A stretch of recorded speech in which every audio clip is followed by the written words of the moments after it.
Hi, friends. My name's host Eric. And as a Christian, obviously, I love Jesus.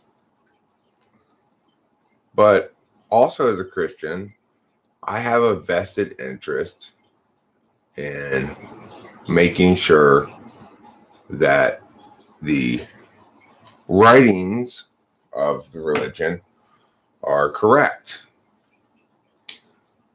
I didn't see your comment. I didn't see it. So, one of the problems I've noticed with the Bible, one of the ways it's incorrect, is that it's too long. It's way too long. You don't need nearly that many words to have a Bible. Okay. So first of all, let's start with the beginning and let's talk about what needs to be included in the first part of the Bible, and then we'll go on from there. Okay. So first of all,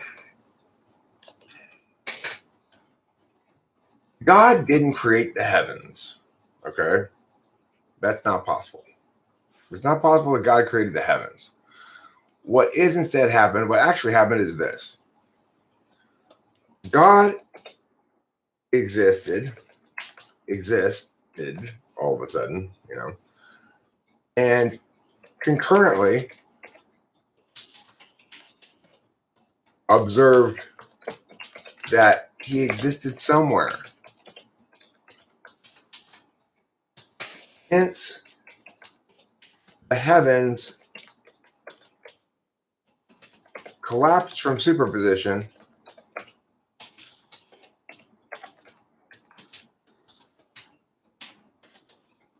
concurrent with God's being.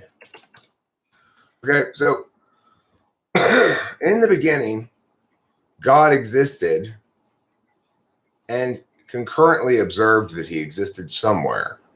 Hence, the heavens collapsed from superposition concurrent with God's being.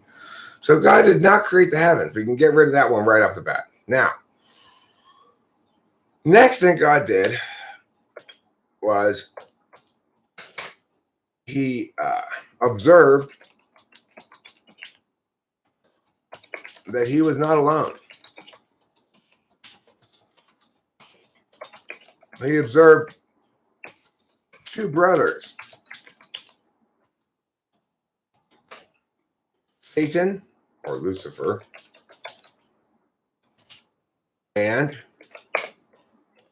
Michael. The latter had a really cool fiery sword. Okay, so that's part 2 of the Bible. Now, part 3 of the Bible.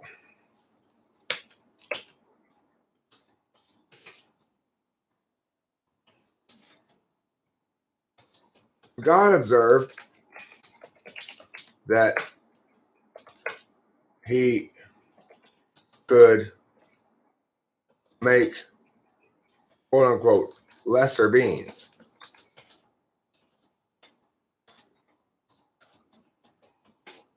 But being not terribly NE, he determined that the most developed of these lesser beings would basically just look like him. Because, God created man in his image, right? Now, it's important to note this. Upon observing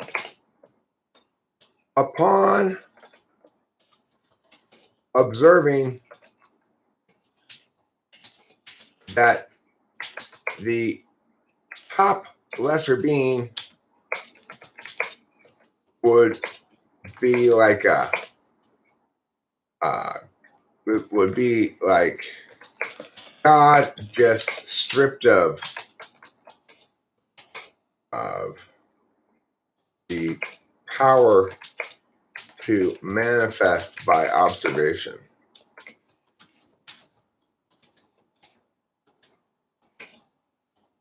God unavoidably observed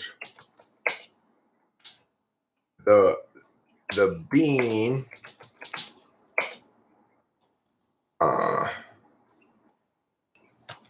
in space-time. The first many attempts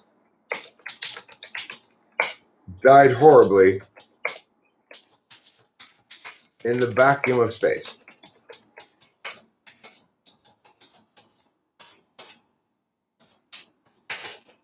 Finally, God realized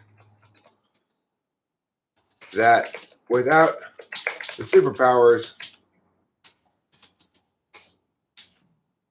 these beings could only persist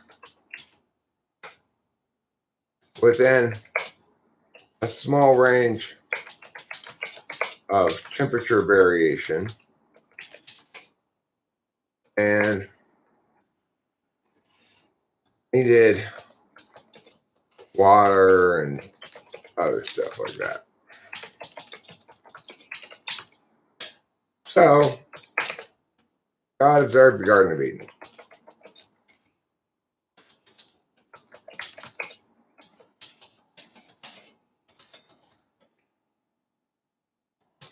Concurrently, or just thereafter, just afterwards, just after this, Lucifer copied him and started making people whom he let loose in the land of Nod. That's where they came from, see? You were wondering, where did those people in the land of Nod come from? Satan put them there. Let me take a break here as I'm fixing the Bible this morning, improving it, correcting it, making it better. I'm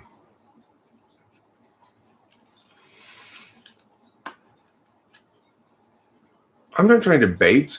I'm genuinely correcting the Bible. It's way too long and doesn't make any sense. Why would I not correct it? This makes a lot more sense what I'm saying here. Now, 8. God determined that he knew what good living looked like. He knew the humans didn't. So God made them a perfect garden and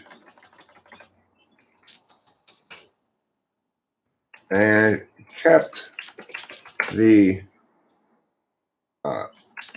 ethical calculus very simple. Obey.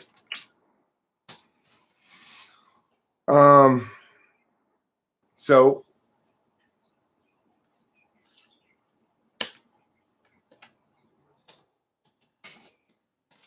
Michael recognized the primacy of God. He was respectful to his Nichan.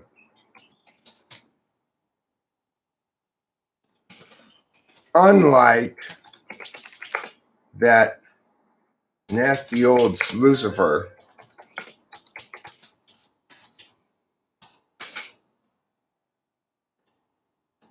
Lucifer wasn't so much interested in the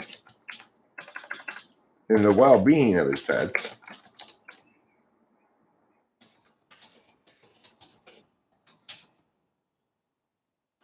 He was more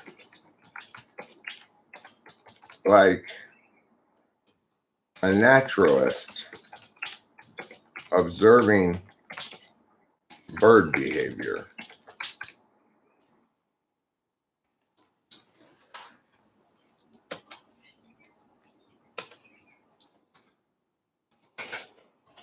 One day, Lucifer was bored.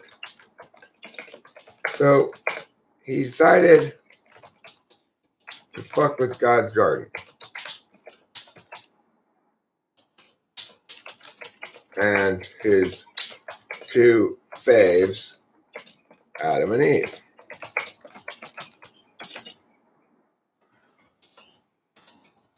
Lucifer had already observed that God had created two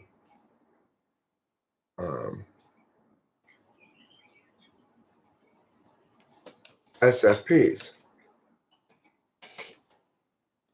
Thus, Lucifer knew that the urge to disobey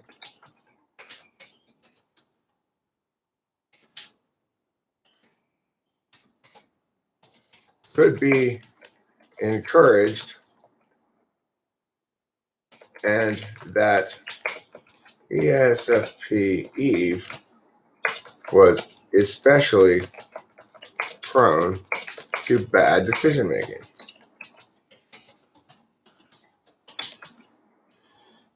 But you know what happens next.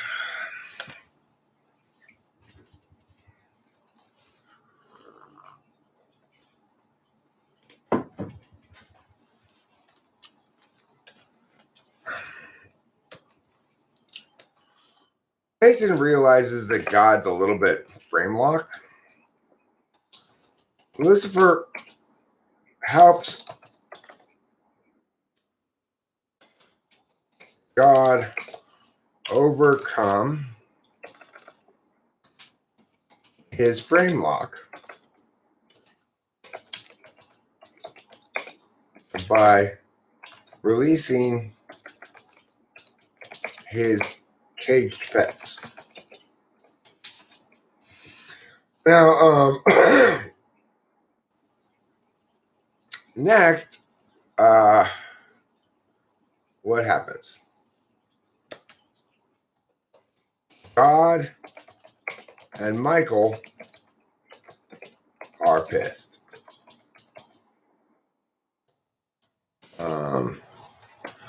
They team up to observe the shittiest place they can think of.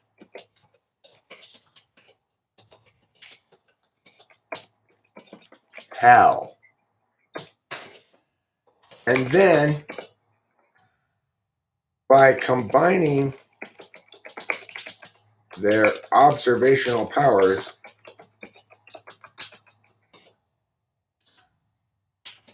they overwhelmed Lucifer's observation of himself, and the poor guy found himself renamed Satan and relegated to a region of space-time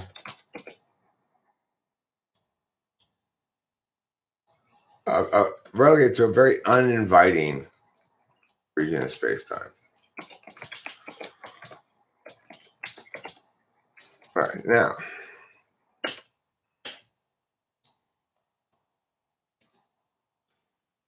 Number 13. Time passed. God tried to get back on top of things, but he was like a classroom teacher who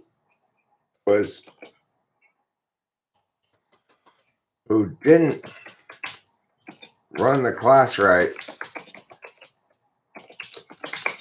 until the middle of the year. There was just no salvaging their respect.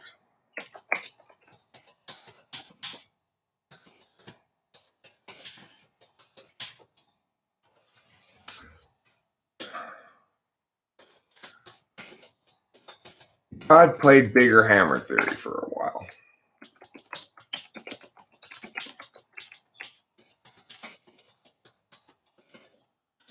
He kept thinking, well, I guess I just need to punish them more. They're bound to get the message eventually.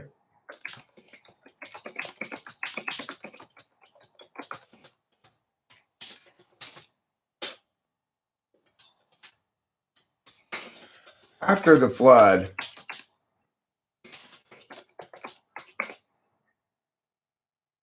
Michael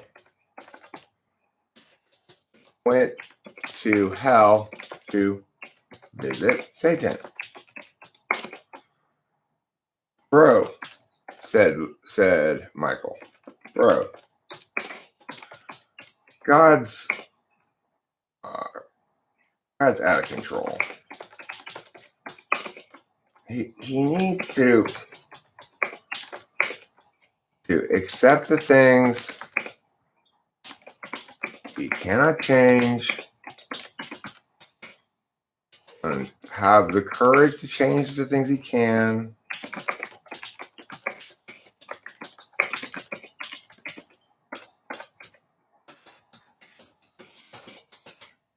And most importantly,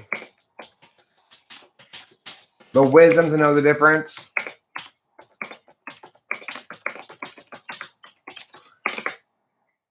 He just totally committed massive genocide.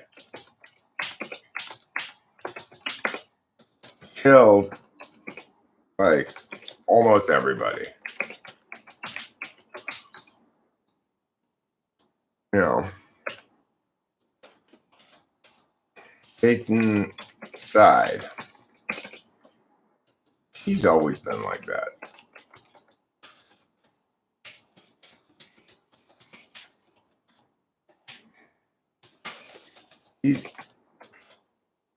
He's got to be either Fi polar or Ti polar or Ni polar.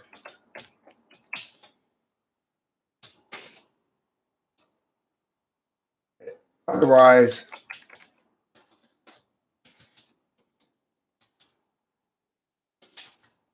there's no way he would be so brutal and justify his behavior with such flimsy reasoning.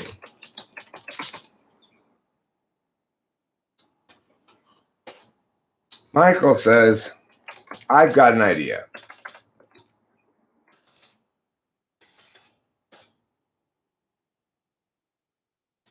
Oh, let's put this 16. They brainstorm and conclude that God will never get it until he has people who are precious to him.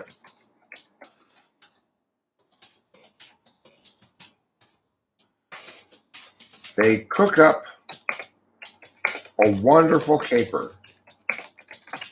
Okay, so what is their wonderful caper? I'll tell you right now.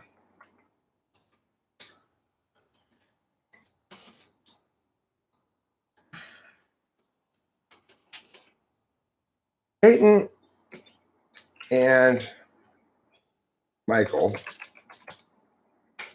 waited a while for the earth to repopulate after the flood.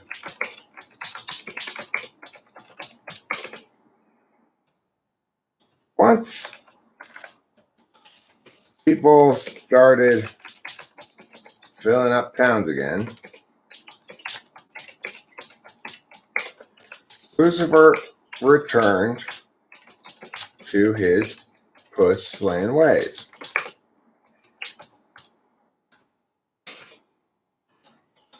One chick he hooked up with fairly often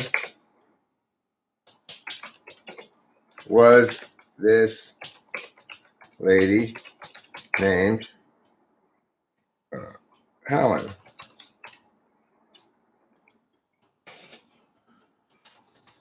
Helen was 34, but fucked like she was 24.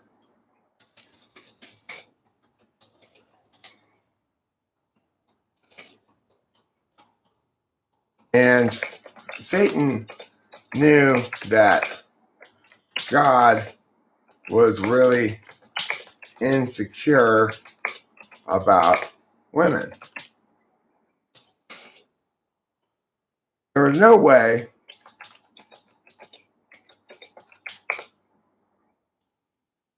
Satan was going to risk hooking up God with Helen because she was such a slut. And that would scare God. But Helen had a younger sister named Mary. That's right, named Mary, the Virgin Mary, who was still a virgin. Okay. Now, next thing that happened. Michael asked God to meet him at the Hookah Shop in Armenia, where they speak Aramaic.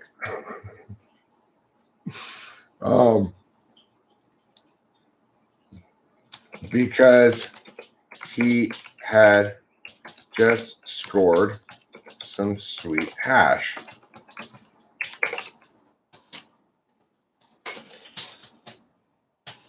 God was like, is it real hash? Or that shitty leaf stuff?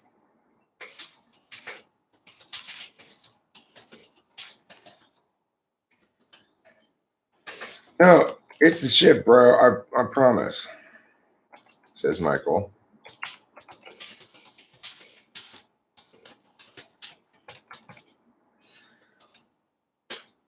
"19.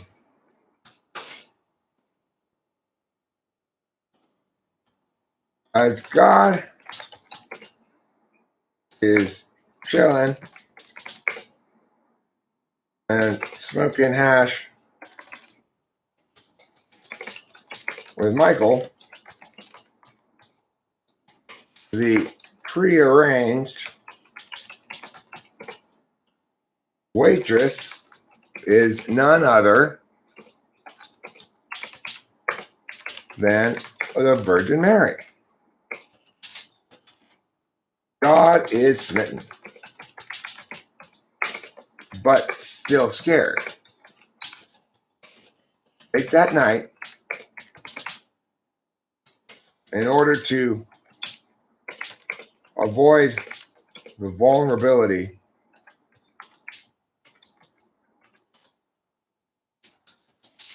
of being naked in front of a woman,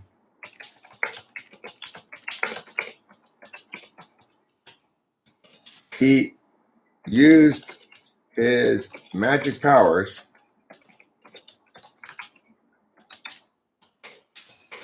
to place his man seed inside her uterus while she was sleeping. Okay, now,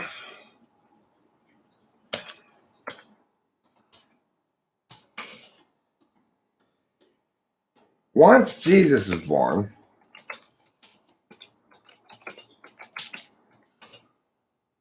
God realized, shit, I've been such a dick this whole time.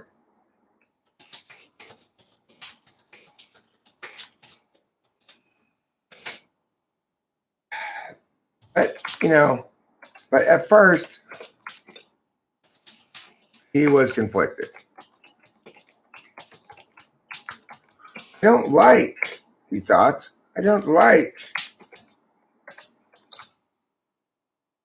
he thought, how my empathy has grown with the arrival of this child.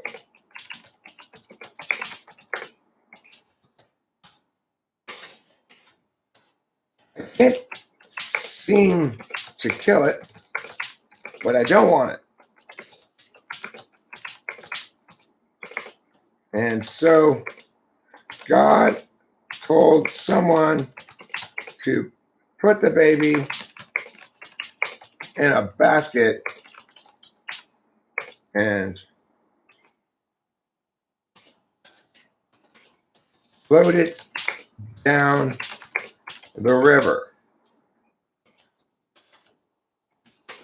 That way, God could just pretend that Jesus had gone to live on a farm.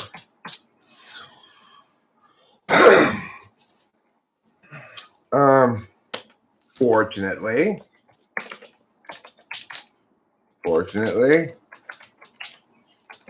someone's like, hey, what's this baby doing floating down the river?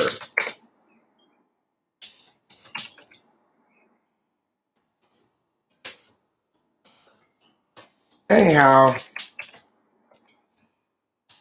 after studying carpentry for a while,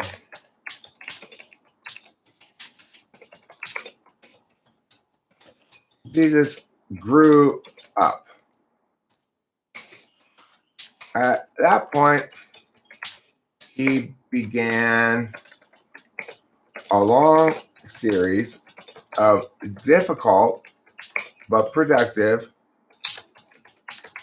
conversations with both his dads. Yes, it was one of those kind of deals.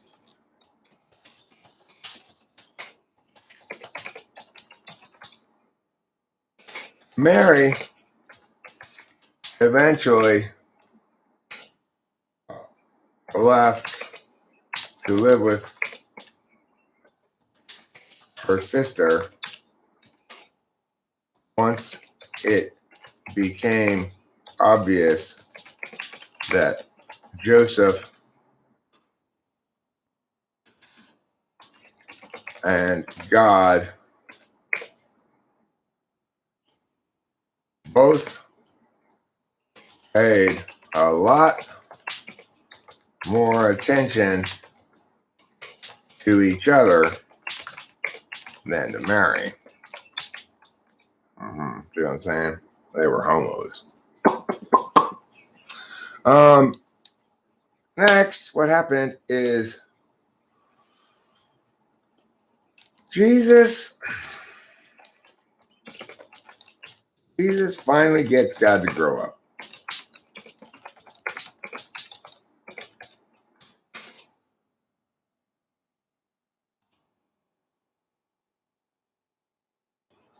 God realizes that locust plagues are just an anger management problem.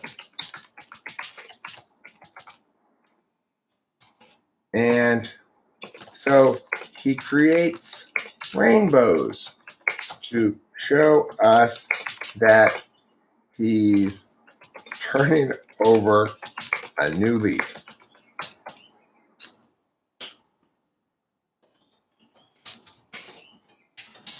And Jesus explains to everybody,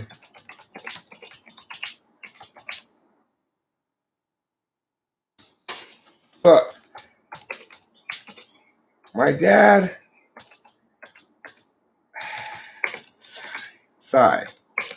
he's an ESTJ, okay? That's just how he is.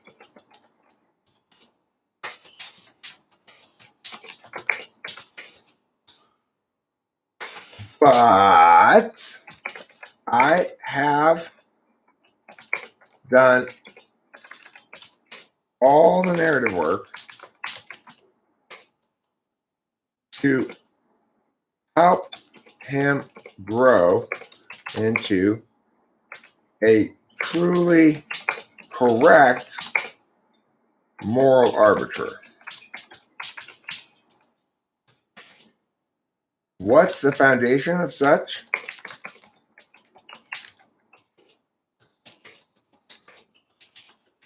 Attainment? Why forgiveness, of course.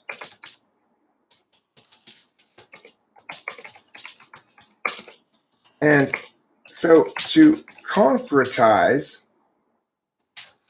this notion and to make sure all you SI people get it too,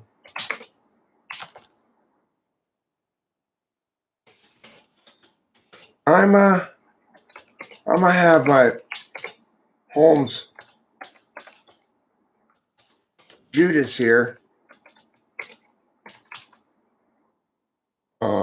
betray me to the Romans,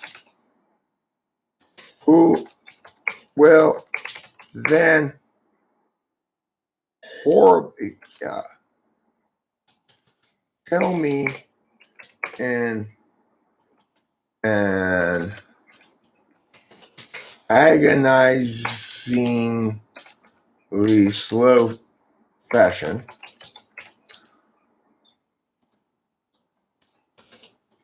I know, just wait. I know. Just wait. I know it sounds bad right now.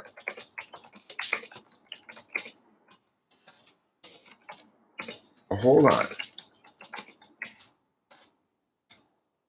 So, here's the kicker. I'll forgive Judas.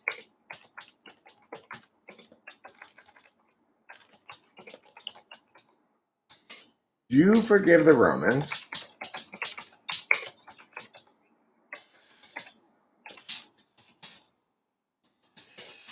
And then God will feel like he has to forgive me for pulling this con, because he doesn't want to get out moralityed by his own creations.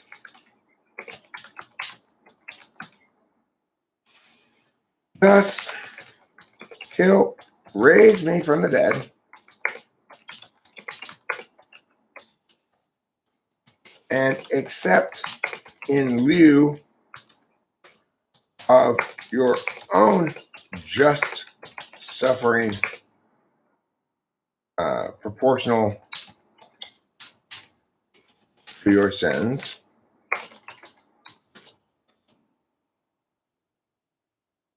my unjust suffering. 25. Remember, everybody, God loves you and wants you to be happy. Don't accidentally mistake words for things in themselves. Except insofar as you are making points about logical or grammatical construction.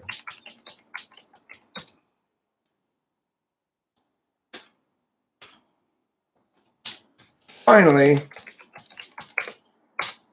being nice to each other,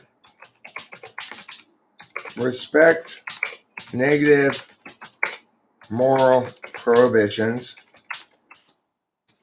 and seek through communication with the Almighty guidance regarding positive moral indications. Oh, yeah. And shit on all the other religions.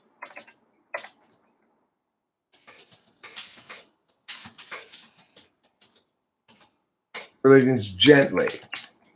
Because while they are wrong,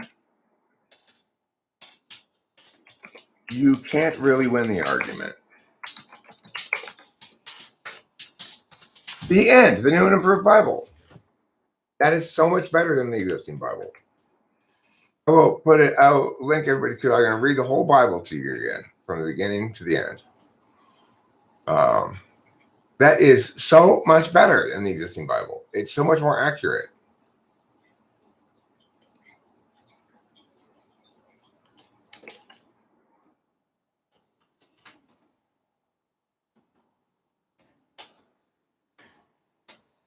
Gets rid of all the unnecessary stuff too, you know? There's so much unnecessary stuff in the Bible. I don't care who begat whom. Why would I care about that?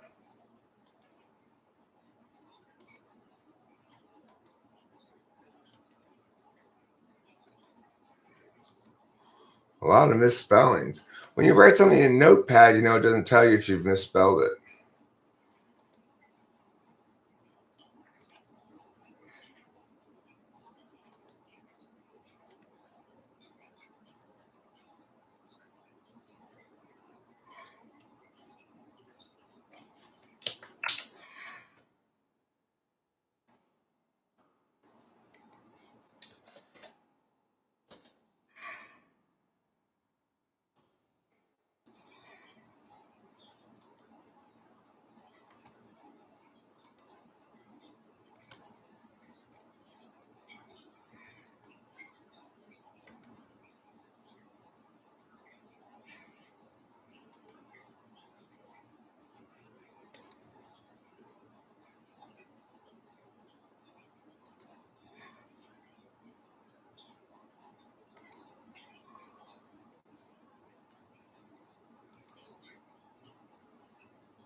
Okay, so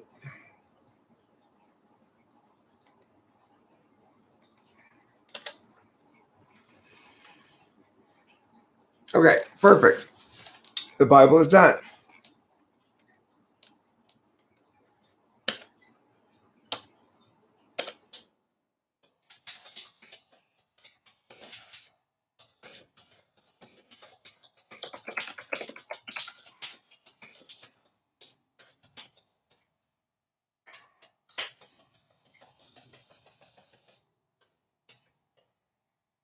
that in the center. The title. There we go. And I will share with you all.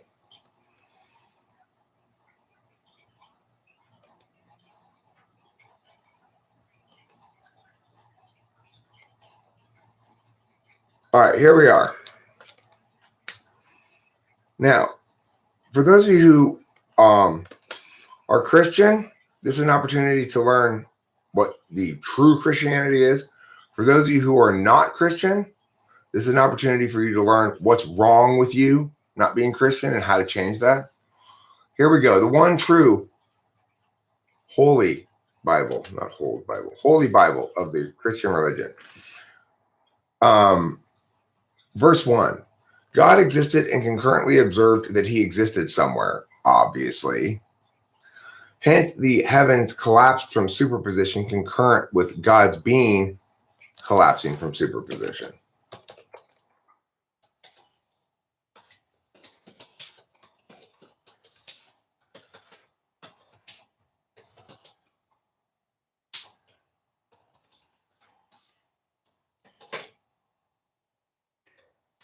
So, one illogical reality we must accept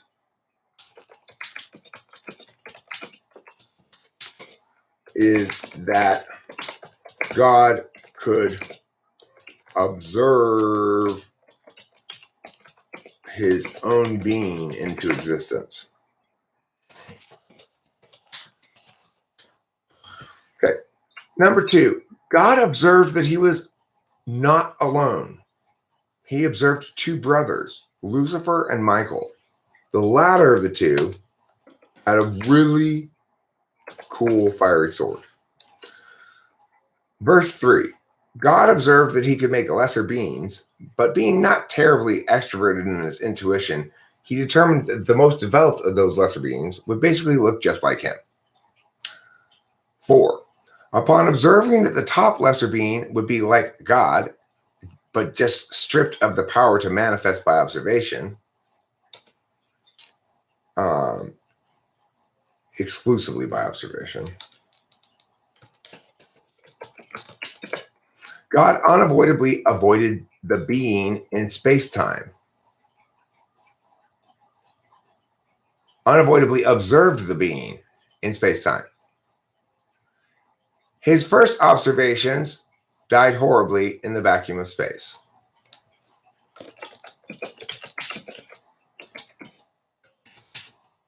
Observed beings died horribly in the vacuum of space. Finally, God realized that without the superpowers, these beings could only persist in a small range of temperature and needed water and other stuff like that. That's verse 5. Verse 6, God observed the Garden of Eden. Verse 7, just after this, Lucifer copied him and started making people too, whom he let loose in the land of Nod. Verse 8, God determined that he knew what good living looked like. He also knew that humans didn't. So God made them a perfect garden and kept the ethical calculus very simple. Obey, one rule. Michael 9, verse 9. Michael recognized the primacy of God. He was respectful to his Nichon. Unlike that nasty old Lucifer, Lucifer wasn't so much interested in the well-being of his creations. He was more like a naturalist, observing bird behavior. One day, Lucifer was bored, so he decided to fuck with God's garden and his 2 faves, Adam and Eve. Lucifer had already observed that God had created 2 SFPs. Whether on purpose or by accident, we don't know. Thus, Lucifer knew that the urge to disobey in these SFPs could easily be encouraged. They could easily be tricked into doing stuff. And the ESFP, Eve, was especially prone to bad decision-making. Verse 11, Lucifer helps God overcome his frame lock by releasing God's caged pets. Namely, God's pets by selling Eve on Lucifer's apple consumption plan.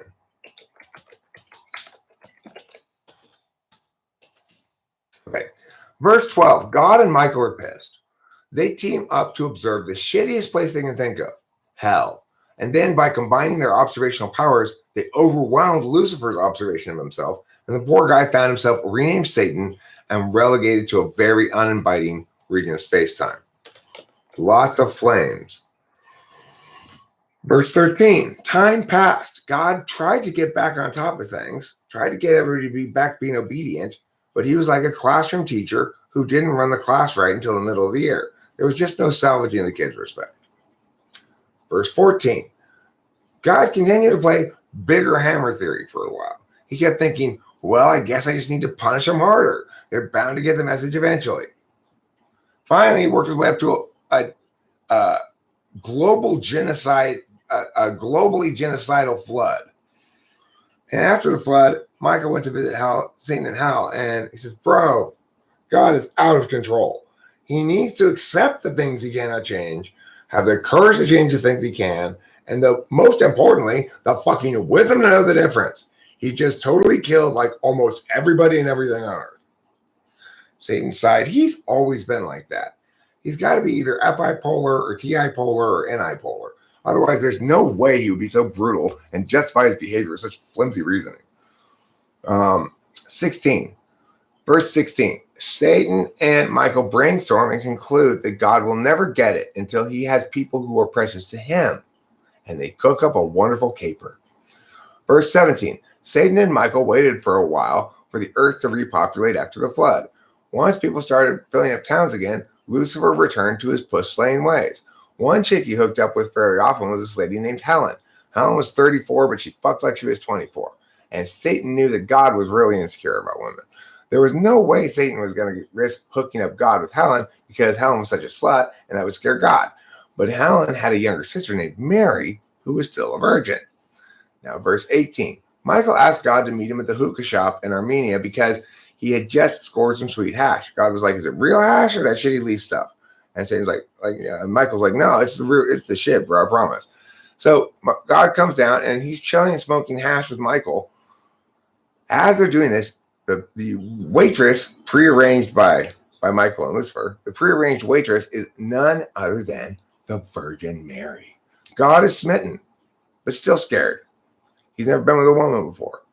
So late that night, in order to avoid the vulnerability of being nude in front of a woman, he uses his magic powers to place his man seed directly into her uterus, bypassing the hymen entirely while she's asleep.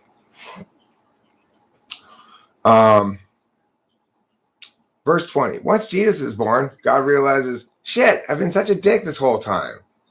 But at first he's also conflicted. I don't like, he thought, how my empathy has grown with the arrival of this child. I can't seem to kill it, but I don't want it. And so God told someone to just put the baby in a basket and float it down the river. That way God could just pretend that Jesus had gone off to live on a farm. Fortunately, verse 21, someone's like, hey, what's this baby doing floating down the river? Verse 22, anyhow, after studying carpentry for a while, Jesus grows up. At that point, he begins a long series of difficult but productive conversations with both his dads. Yes, it was one of those kind of deals. Mary eventually left to live with her sister once it became obvious that Joseph and God both seemed a lot more attracted to each other than either of them were to Mary. Verse 23, Jesus finally gets God to grow up. God realizes that locust plagues are just an anger management problem, and so he creates rainbows to show us that he's turning over a new leaf. Verse 24, then Jesus explains to everybody, look, my dad, sigh, he's an ESTJ, okay? And that's just how he is. But I have done all the narrative work I needed to help him grow into a truly correct moral arbiter. What's the foundation of such attainment? Why, forgiveness, of course.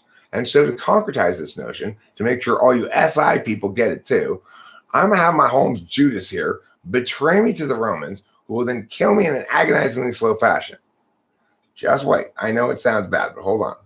Here's the kicker. I'll forgive Judas.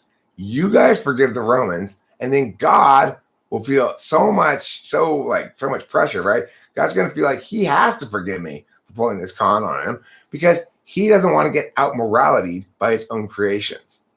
Thus, he'll raise me from the dead and accept in lieu of your own just suffering proportional to your sins, my unjust suffering. In other words, you will not have to any longer get plagues thrown at you every time you fuck up. And then verse 25. Remember, everybody, God loves you and wants you to be happy. Don't accidentally mistake words for things in themselves, except insofar as you are making points about logical, grammatical construction. Important admonition that people forget a lot from the Bible. 26. Finally, be nice to each other, respect negative moral prohibitions, and seek through communication with the Almighty guidance regarding positive moral indications. Oh, yeah. And shit on all the other religions gently, because while they are wrong, you can't really win the argument. That's all the Bible needs. That's everything the Bible needs in it. That's it. That is the complete Bible. Michael is an INFJ, and he's just trying to bridge the gap. Satan is an NTP, for sure. He's an NTP.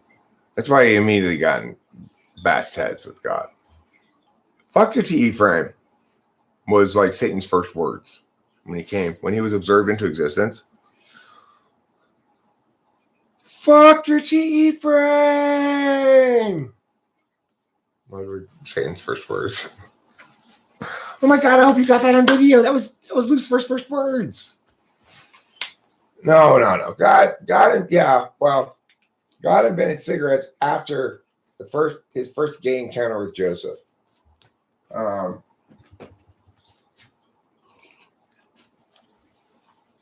The reason what Lucifer and Michael had taken to be shyness or vulnerability or something is actually homosexuality.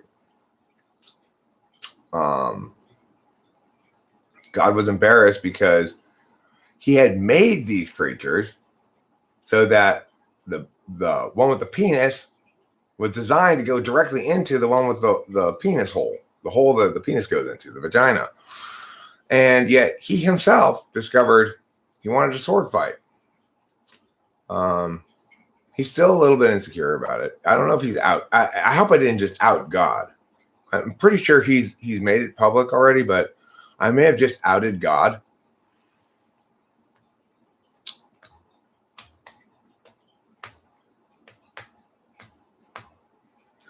Mahershala Lahaz Habaz. What kind of a name is that? That's not a name. Mahershala Hashbaz. The second son of the prophet Isaiah, his name means make haste to the plunder. Quick. Pillage before it's all gone. Jebediah's Emporium, he's not new here. He's Isaiah Rude.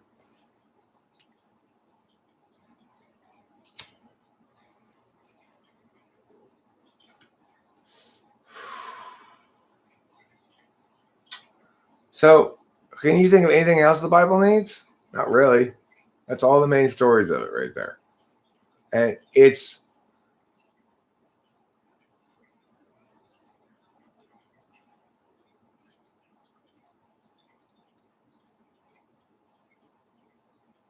I am an ENTJ. How do I know? You can't remember what you had for breakfast? If I were to tell you a story about shit I did today, your eyes would glaze over them instantly, and eventually you'd say, "Stop torturing me!" Lucifer's son of the morning, I'm going to chase you out of Earth. Was Lucifer son of the morning?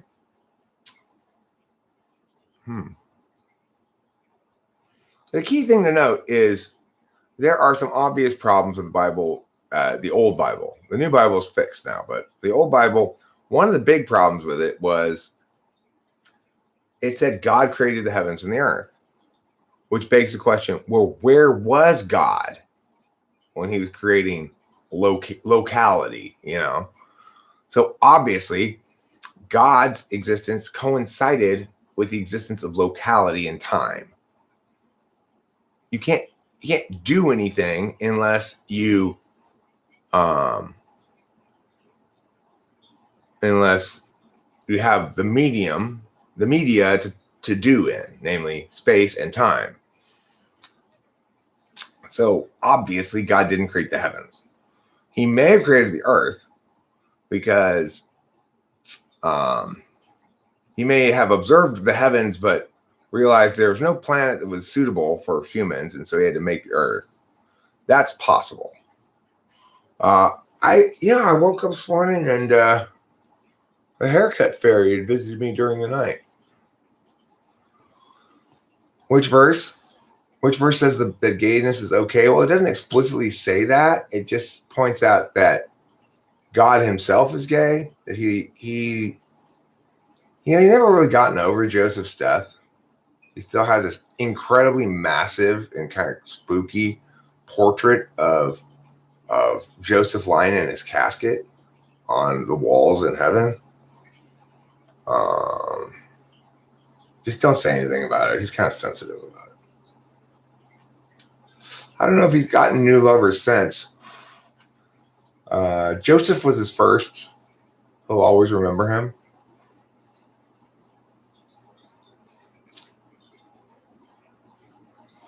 But so yeah, in the new Bible, being gay is okay, but it's still embarrassing. That's why God didn't want to tell anybody.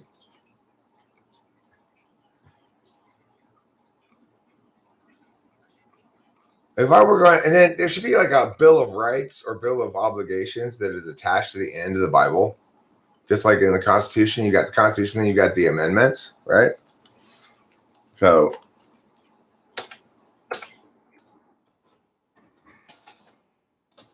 Bill of Commands, I'm going to call it. A Bill of Commands. This is not a Bill of Rights, it's a Bill of Commands. What are the commands?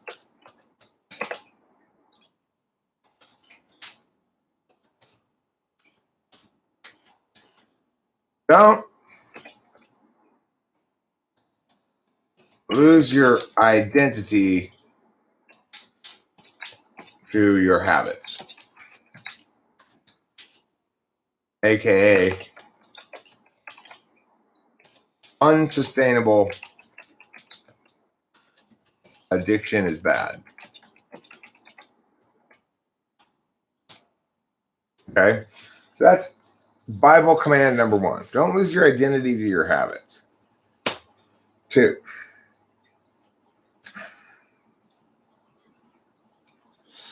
you're required to apply a moral calculus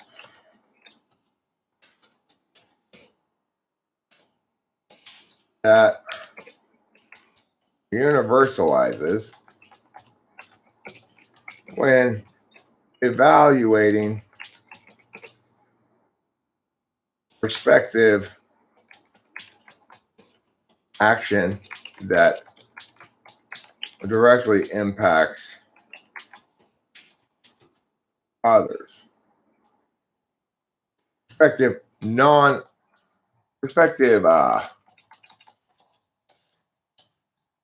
action, not language, not expression, that directly impacts others. In other words, respect negative rights of others or be subject to forfeit some of your own rights as the possession of rights is contingent on the reciprocal burden.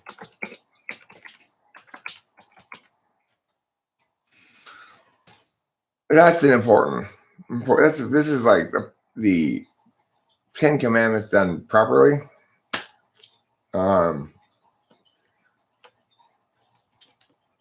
you will never correctly universalize a positive moral indication. So don't try, fucktards. Okay.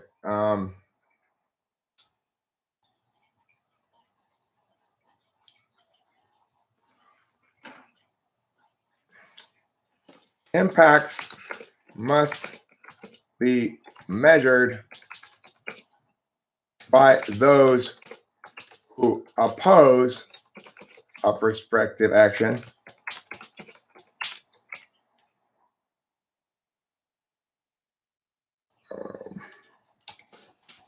Whenever that action is discretionary enough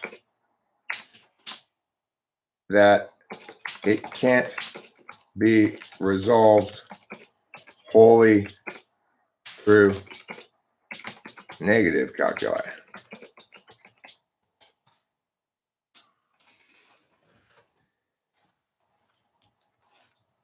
Okay.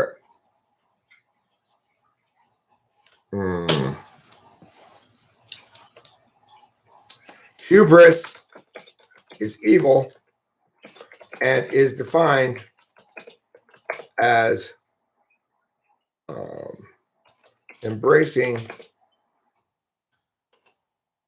a heuristic that presumes humans can meaningfully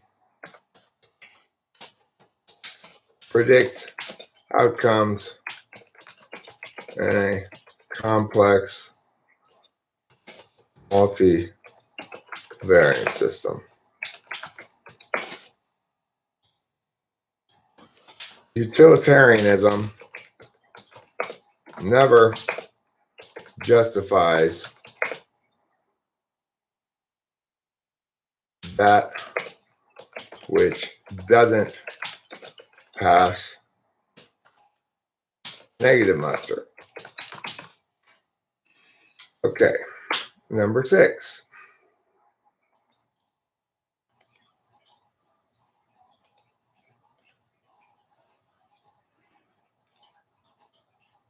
Remember that individuals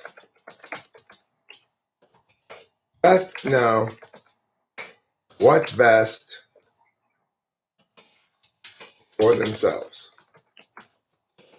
The urge to control others, quote, for their own good, is almost always, but not always,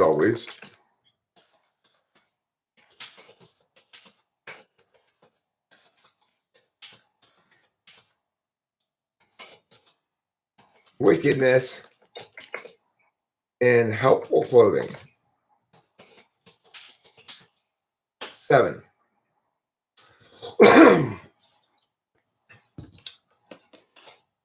If you can't say words that sustain argumentational scrutiny, then your position is true for you only and should not be stated aloud as a claim. Commandment 7.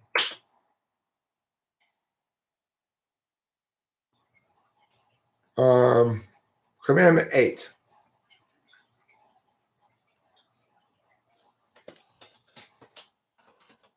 Don't lie and deceive.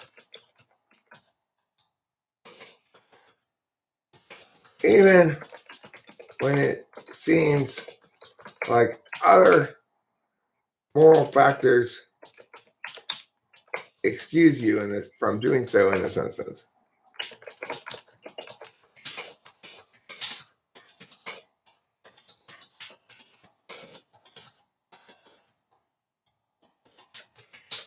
Lying and dishonesty always come back to bite you in the ass.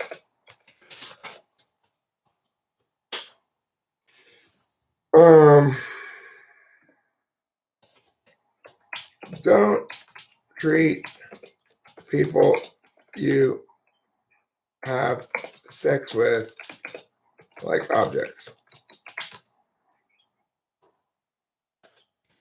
And always uphold commitments. Always uphold fidelity.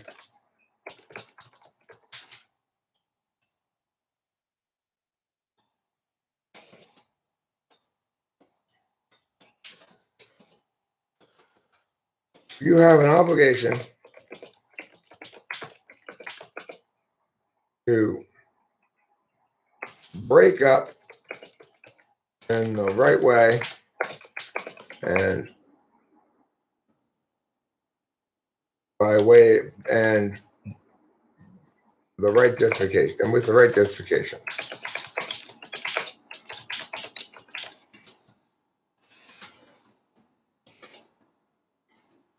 That means don't be looking at other chicks or dudes until after your miserable failure of a relationship falls apart because of the natural incompatibilities. And with mutual agreement that the two are no longer together.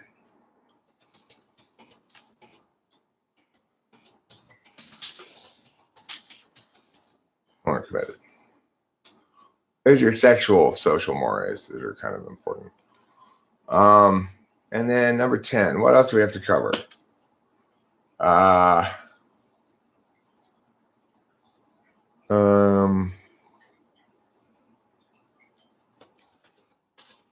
People grow.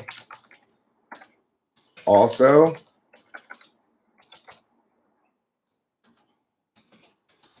people experience trauma. Also, people are varying degrees of smart to stupid. So don't give up on anyone too quick.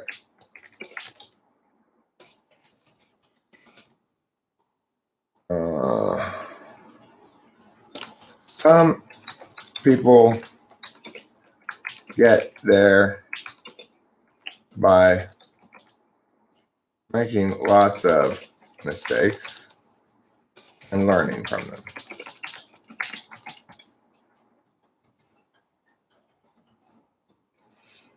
Okay.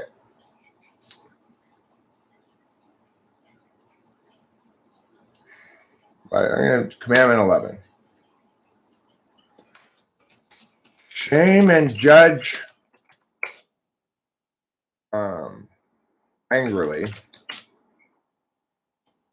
any religious tradition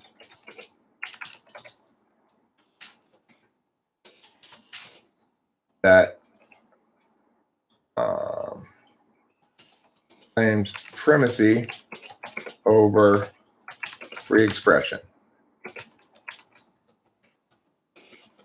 The reason we have a conditional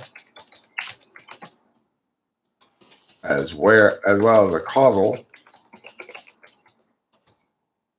reality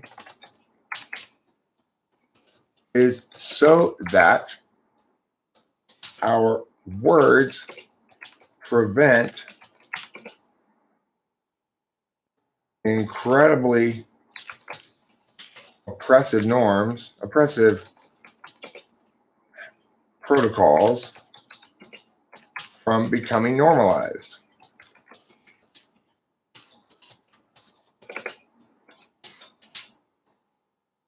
Burqas and ISIS are what happens when the sacred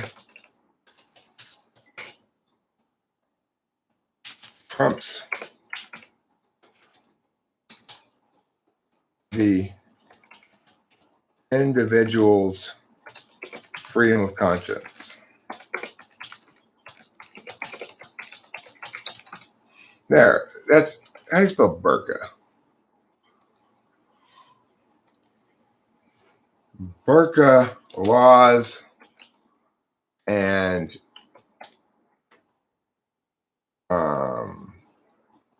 honor killings, or what happens when the sacred trumps the individual's freedom of conscience. In other words, the current expression of Islam is thoroughly wicked and toxic and should be opposed by all right-thinking people. Whereas specifically name Islam among the wrong religions, because Islam's really the only wrong religion that I think of as being actually bad, like rather than just sort of neutral. So there we go. And now all I got to do is go to all the churches around here and replace their Bibles with the real Bible. Because it's like the Bible that they're using now, I can't believe they're still using that textbook, because it's from like thousands of years ago.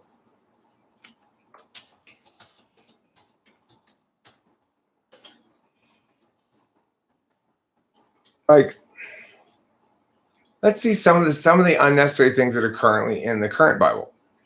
This verse. Therefore, there is now no condemnation for those who are in Christ Jesus, because through Christ Jesus, the law of the Spirit who gives life has set you free from the law of sin and death. Well, that's just confusing.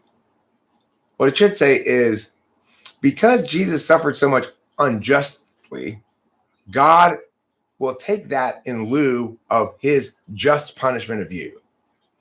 That's what it should say, right? But it doesn't say that because it's too old. It's not the Bible's fault. It's like Jung. The Bible's like Jung. It got the gist of things, but it got a lot of stuff wrong, and it's way too long. Listen to this. For if we have been united with him in a death like his, we will certainly also be united with him in a resurrection like his. For we know that our old self was crucified with him so that the body ruled by sin might be done away with, and that we should no longer be slaves to sin. Okay, so this needs to clarify. Note, it needs to have a note after. Note, in this verse, when we say that if we've been united with him in a death like his, we're not indicating to you that in order to be approved of by God, you need to crucify yourself to death. Okay? This was a big problem. Literally hundreds of thousands of people read this literally and crucified themselves to death before I got over there and said, no, God, I should have made this new Bible sooner. Look at this one. Very rarely will anyone die for a righteous person, though for a good person, someone might possibly dare to die. But God demonstrates his own love for us in this: while we were still sinners, Christ died for us. I mean, it's a very strange quote, right? Very rarely will anyone die for a righteous person, though for a good person, someone might possibly dare to die. What a strange sentence. Are you saying that the truly righteous don't inspire love? Very unclear, isn't it? But God demonstrates his own love for us in this. While we were still sinners, Christ died for us. It wasn't God that was it. What we learn in the one true Bible is that Michael and Lucifer cooked up this plan to get some sense of empathy and humanity in God. They thought maybe he needs to have a kid. So it wasn't so much what the Bible verse 3 here says. It says, God demonstrates his love for us in this: while we were still sinners, Christ died for us. No, God came to understand his love for us by loving one of us, namely Christ. And then he realized, Jesus. So, like the people I was raining fire on, they're kind of just like you, huh? Shit. Maybe I shouldn't have been doing that. That's why there's old God, new God, God that always was, right? New God basically is abashed, He's still embarrassed from how he acted in the Old Testament. And who can blame him? He was an asswipe.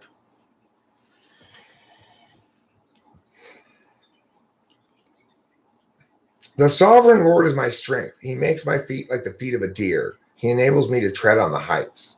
Okay, again, they need to clarify here that they are just being poetic. This is what happens when you let people who don't use TI very much write a Bible. God does not make my feet like the feet of a deer at all, even metaphorically. The sovereign Lord doesn't make me run faster. Okay, he's got better things to do. He doesn't make it so I can stand in tall places and walk along a little railing 5,000 feet up in the air. No, he does not. And maybe that's how the guy who wrote this Bible verse felt, but your feelings have no place in a fucking Bible. Okay? So get your feelings and your metaphor out of the Bible. That's why I had to rewrite it. So I had to fix the Bible. Asswipes like that, writing bullshit like that. Peace I leave with you. My peace I give you. I do not give to you as the world gives. Do not let your hearts be troubled and do not be afraid. So what is this trying to say? It's saying, look, I'm not going to anymore treat you like assholes in the world. I'm done with that, okay? I know you're still worried because it was just, for each of the last 100 years, I have either starved you, turned you into salt, threw locusts at you, made boils pop out of your skin, or did other really fucked up shit. And I'm sorry. I didn't understand how fucked up it was until I had a kid. Now I do. So please don't let your hearts be troubled. Don't be afraid. Where's the humility here, right? Where is God acknowledging anything about his need for growth, and how he's sorry about how he behaved before he grew? Where is that in the Bible? It's not there. So what is that going to make any sensible person think? I don't respect this guy. He doesn't do objective self-criticism.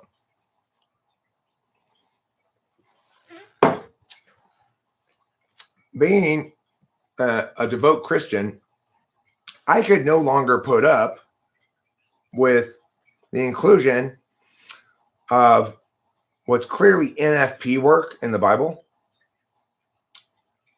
If you were talking about a moral calculus, a normative calculus or something, no FI users should be allowed to participate in that. 0. God's an ESTJ. He's got 4-slot FI. In some sense, it makes him more practical. At least we don't get his mushy nonsense in the mix. But he needs to care more about FI than that, right? He's not putting himself in the shoes of all the people who are drowning in the flood. He's not putting himself in the shoes of Lot's wife, who doesn't want to be turned into a pillar of salt. Right. But it really does soften an ESTJ to have a kid.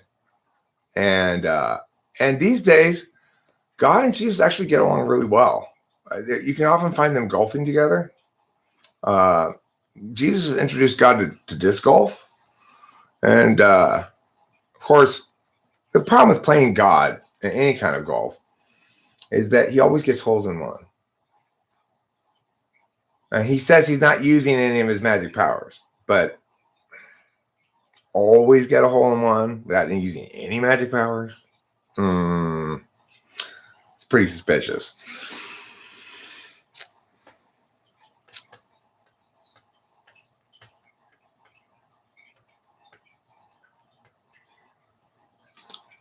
Well, see, this is the thing. It is conceivable that God is all powerful to some extent, but even God can't predict the future because it hasn't happened yet. I mean, he can predict it, but he can't know the future. You can't know that what has not happened yet has happened. You can't know that something will happen. You can anticipate, you can predict, but you can't know. No, Fomalhaut. Time is a very bumpy circle indeed. Very, very bumpy. The thing is, here's a good metaphor. All of humanity and Earth and the universe is just a braille message to another God. And the apocalypse is when that God's fingers rub across all the bumps of the universe and smooth them out. The great blind braille reading God of the apocalypse. His name's Old Blind Lemon. God does work in mysterious ways. I mean, that's part of the reason why I needed to rewrite the Bible. In the existing Bible, God does work in mysterious ways. And a good Bible, it's not mysterious. You can understand God, why he does this. You can see, like, in the current understanding of things, God was correct to have all those plagues and stuff and the flood. And that leaves us with a great deal of cognitive dissonance. So is it the case that it used to be a good thing to commit genocide until Jesus was born, and then now it's not a good thing to commit genocide? No, it doesn't work like that. Universal moral truths are independent of time. It is always and has always been wrong to enslave somebody. It is and has always been wrong to commit genocide. So, the thing that we take away from this is that God was frustrated. He wanted creations who had within them a sense that agency mattered, people mattered, life mattered, kindness mattered, that we have to be careful in our goings abouts, And he saw his creations, human beings, being wicked. And until Jesus was born, the only thing he could think to do was just fucking wipe the slate clean, start over, these fuckers. Because why? He hadn't let go of the notion that he could control everything all the time.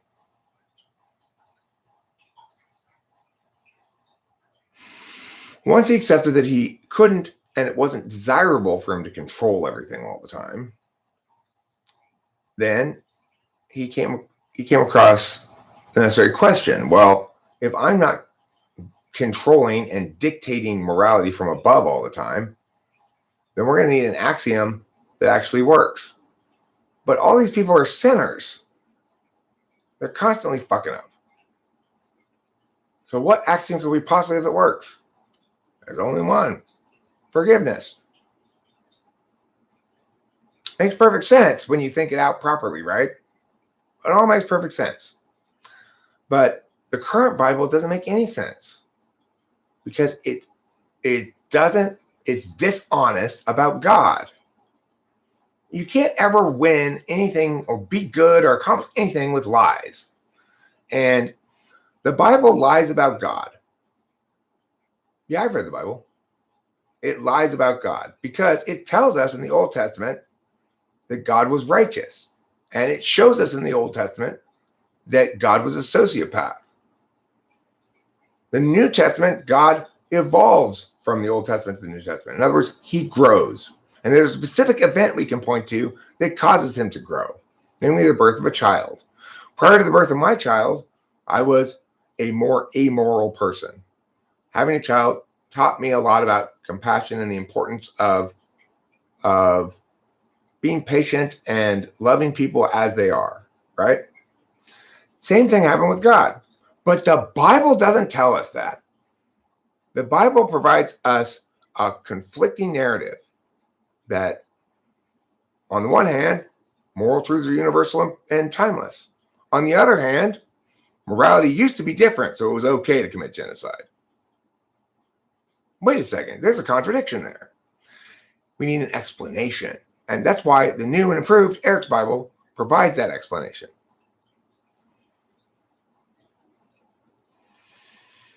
I mean, no, that's the thing. Forgiveness is not that. You are not forgiving somebody when what they do no longer bothers you. You forgive somebody when what they do still bothers you and you choose to not hold them accountable for it. That's forgiveness. If it doesn't bother you, you're not forgiving anything.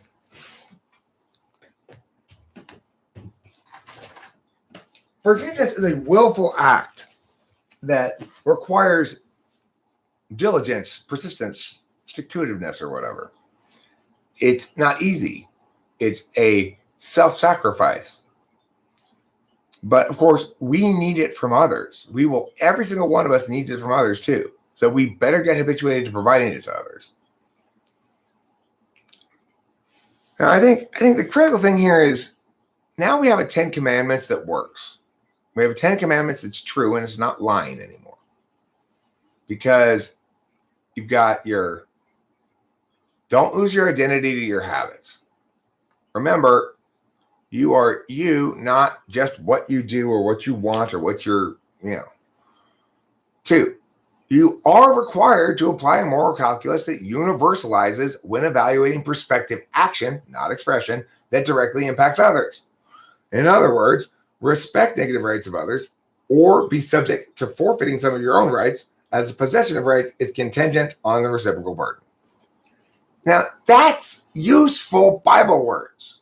Those are good Bible words.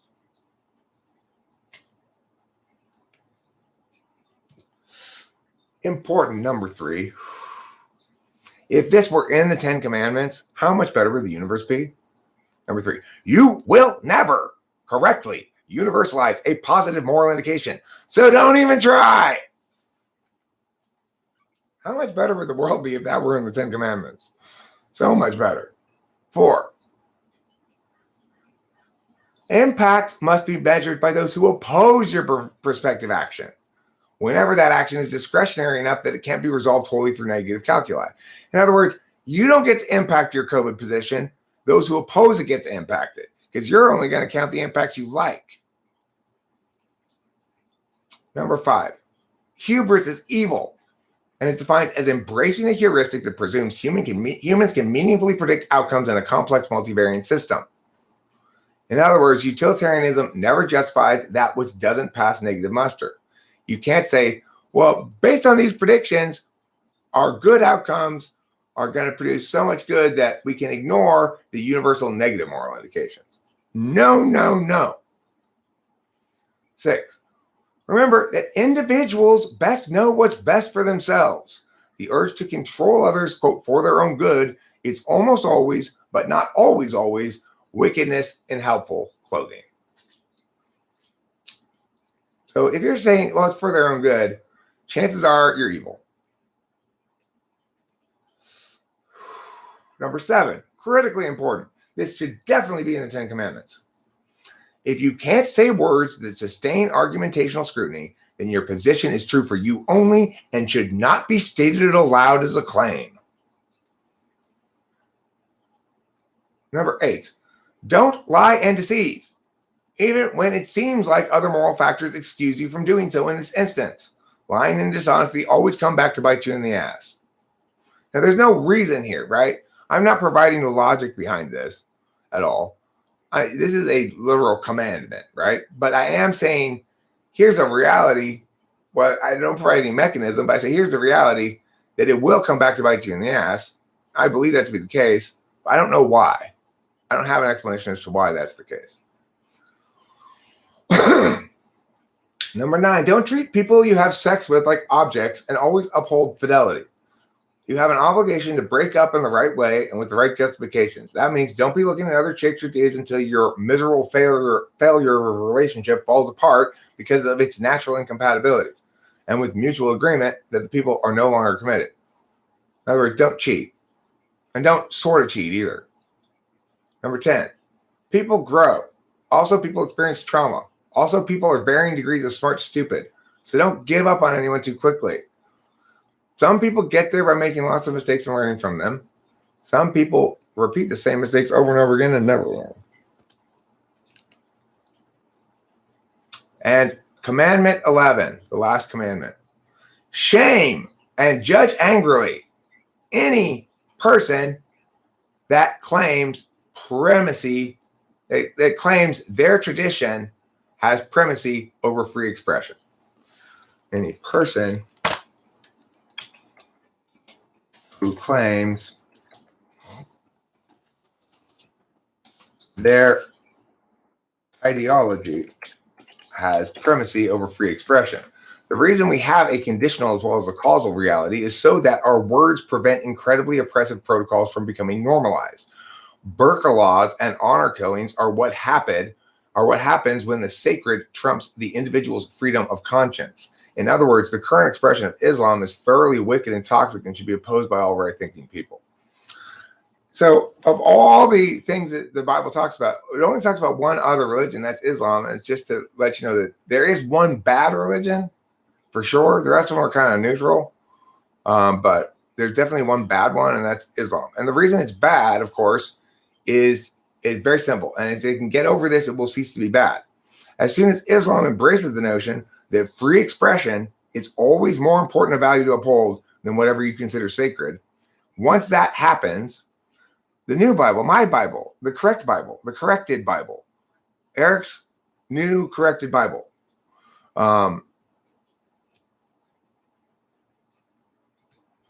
then they too will fall into the category of neutral.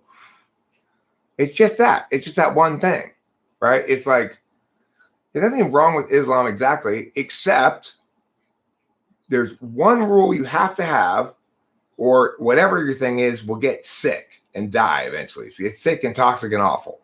You have to have a rule that we foremost prioritize everybody gets to say what they want and express their opinions as they want and disagree as they want.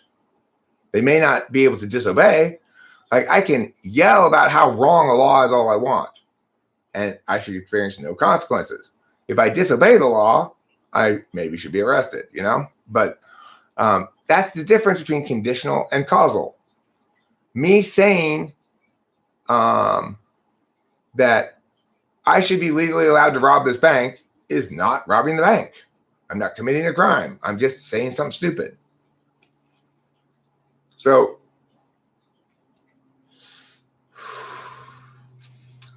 well, Elisa Kalma says, you plan a public suicide where I die on the cross is going to be epic. I hope it's when you're like 95 at least, so you're not doing it anytime soon. The thing is, of course, if you were to read the old Bible literally, you would take it as, yes, you are instructed that if you die as Jesus dies, then you will be resurrected as Jesus was resurrected. And that's why so many people have foolhardily crucified themselves. Modern Jesus the song. Right. Modern Jesus the song. Okay.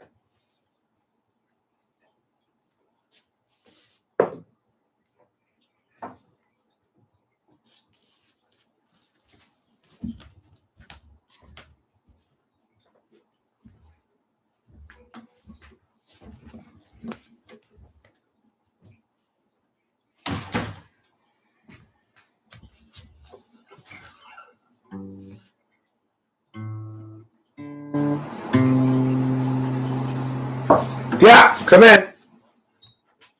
What time you want to go? 10?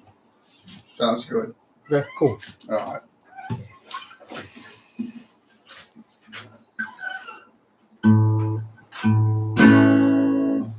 Jesus loves you, me as well. He even loves people in hell.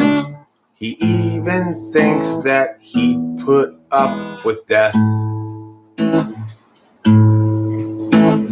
But Jesus hates things too, you know. He hates it when you go to a show and all the bands start playing so late.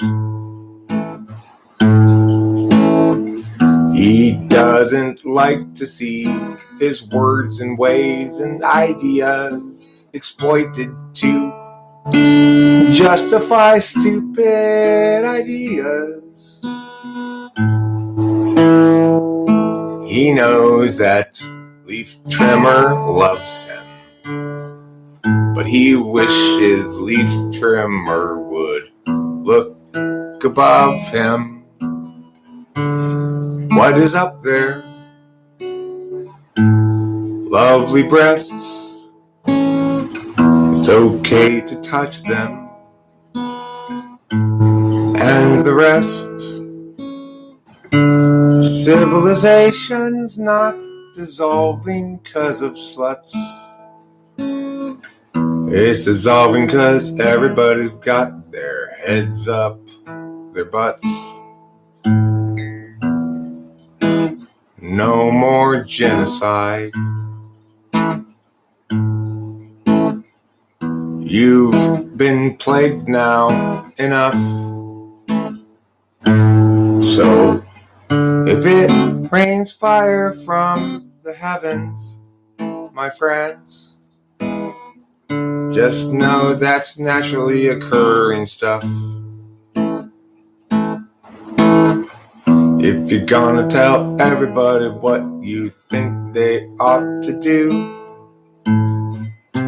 check to make sure your words validate through and through. Universal claims, you know, can cause it to snow hellfire when they're wrong.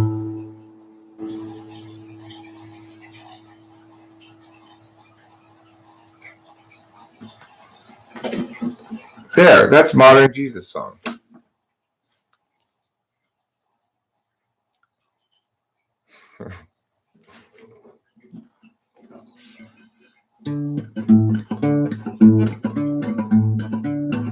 Hey there, friends, it's me, Jesus. I've got some good news. You may have heard that God had fags, but that's just not true.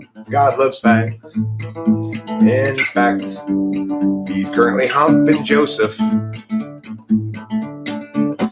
You may have heard some church folks say that God hates those fags. Well, that's not true. He's got bags and bags and bags of them, and true. God likes taking it into holes at once.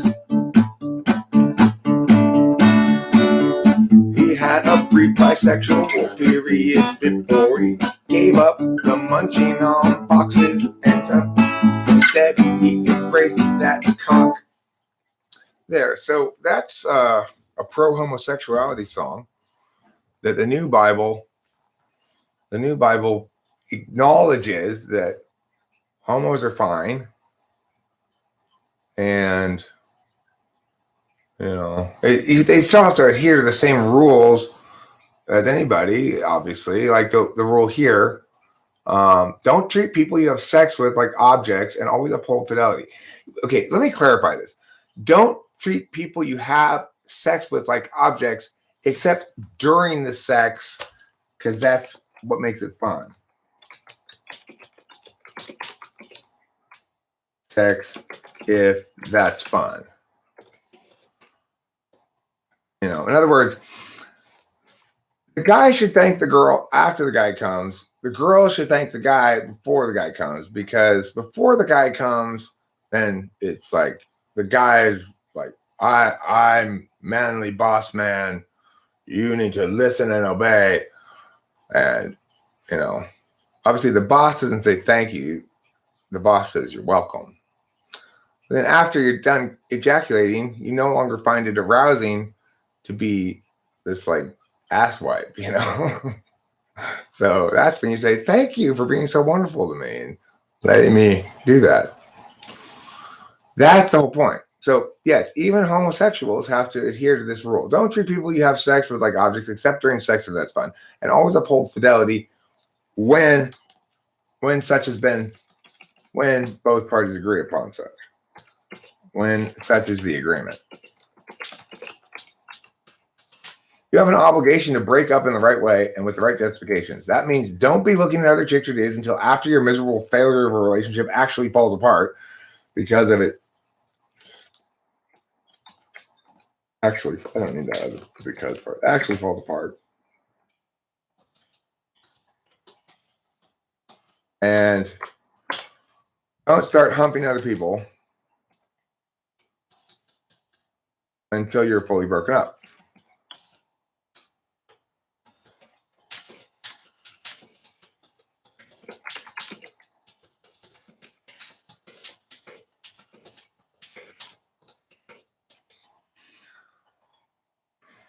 So, I think number 10 is important too. People grow, people experience trauma, people are varying degrees of smart and stupid. So don't give up on them too quick. It's like give your future self credit is another piece of advice. Is one piece of advice I'd give that I think universalizes is give your future self some credit. Somebody the other day said, asked me if I disagreed with the rule that said you have to be 35 to be president. I said, no, I don't disagree with it. I wrote this. I wrote the new Bible. I fixed the Bible for you. It's actually mostly for you. I know you're really into Christianity, and you must have been just as frustrated as I with all the wrongnesses in the old Bible. So I corrected it for you. Here, I'll put the link. This has all the important parts of the Bible and none of the stuff that you don't need. Because the Bible's way too long, right? It's like, why is it so long? How hard is it to tell you, who's going to get mad? I mean, God and Jesus are both high-fiving and backslapping me the fuck out of me right now. In fact, my back's a little sore from all the backslaps I'm getting from Jesus and God. No, Christians will not be upset. I fixed it. Why would they be upset? There's nothing anti-Christian in here. This is the Bible that makes sense. Okay? It tells the story of how human beings came to be and how our current Christian moral system came to be. And it fixes the 10 Commandments, makes 11 Bill of Commands, we call it. Still commandments, but instead of commandments, these is just a bill of commands because it follows the structure of the Bill of Rights. It's like amendments to the original Bible. There are 11 amendments. There's 26 original Bible amendments. 26 original Bible components, and then 26 verses and 11 amendments. So yeah, that's a manageable Bible. You can read that in a sitting. It's less than 4 pages long. You can reference it back easily. It's numbered properly. It makes sense. So immediately upon reading, God created the heavens and the earth. You should have said, okay, this is bullshit. Obviously, an entity can't exist except within some space, some field, right? You can't have an object without a field. So it's obviously the case that the heavens existed concurrently with God. Maybe they both came into existence concurrently, or maybe that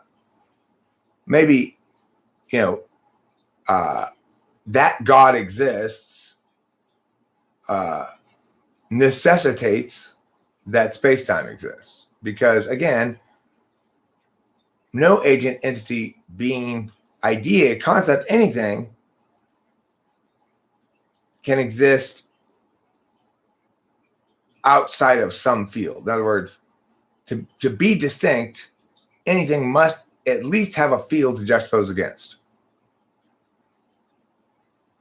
So, so we know that God didn't create the heavens. So God, upon observing his own existence, to observe his own existence, God necessarily also observed the heavens concurrently. I mean, there's a lot of stuff that needs fixing, but being a Christian, I feel like it's my religious duty to help Christians understand why Christianity is right. But you're never going to understand why Christianity is right if you're defending the it's like trying to defend cognitive functions by only quoting Jung. You're never going to get it right. He didn't get it right. We stand on the shoulders of giants. If you think that moral reasoning was mastered back in the year 0, you are not giving any credit to your older self. Just like I didn't master any kind of thing when I was 6 years old, so too humanity didn't master understanding the Christian God back in the year 5 or whatever. It took until Eric got around to looking at it to fix it. But a lot of people keep thinking, well, oh, but that's the Bible. You can't fix it. That's the truth. No, that's like Jung's first effort to Jung recognize the truth. Oh, there are attentional matters. But it doesn't mean he got it all right. Same thing with the Bible. Jesus seems like by far the most mature person in the Bible, as far as the God type people go. You've got your God, you've got your Satan, you got your archangels and stuff, and you've got Jesus. Who is by far the most mature person in this whole set of people? It's Jesus. He's the one who says, okay, I'm going to be the adult here.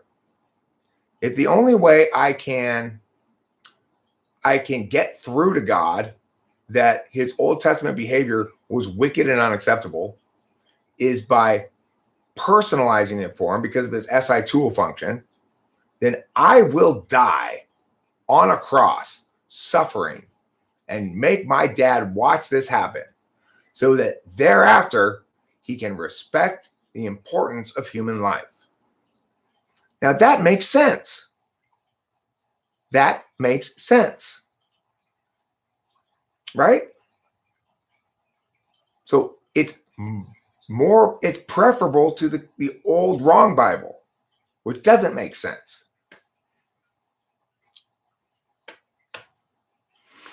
Because look, no God can expect you to adhere to his will if he can't express it clearly. Right?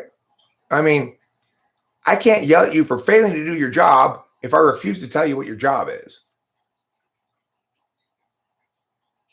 No, please remember, I agree it's nothing new. This should have been fixed years ago.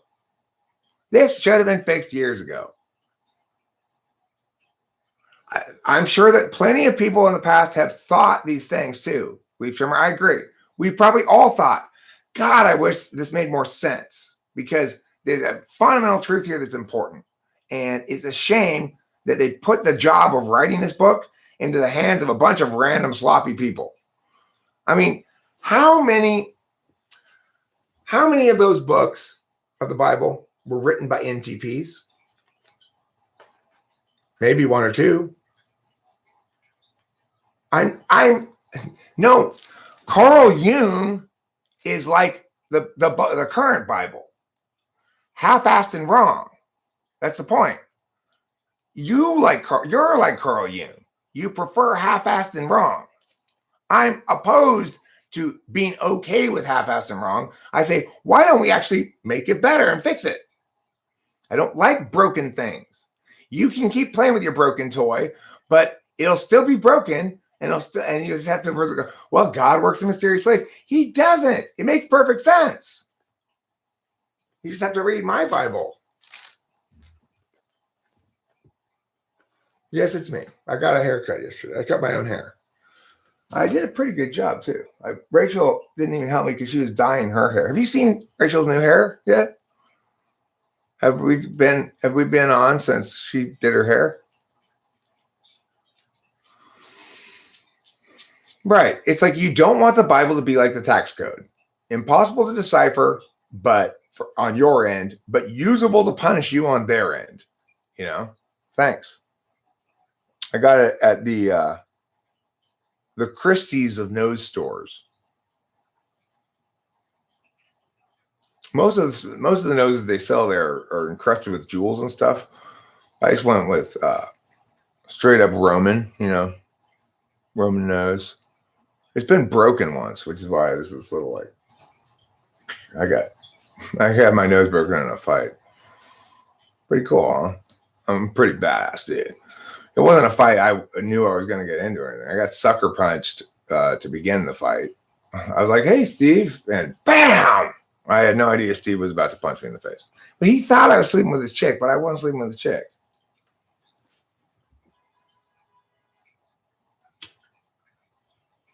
No, there are correct Christians and incorrect Christians. There are no new, old Christians, whatever. Correct Christians have resolved the problems of the first Bible, just like correct cognitive function people have resolved the problems of Carl Jung's first cognitive function Bible. One of the things that makes Jesus so sad is that there are a set of people who reject their own responsibility to be active in their spiritual, magical, religious, moral thinking. And it's like, Jesus, we wrote all these different books of the Bible to try to convey to you guys, you're supposed to continue writing writing books of the Bible because these ones are going to expire.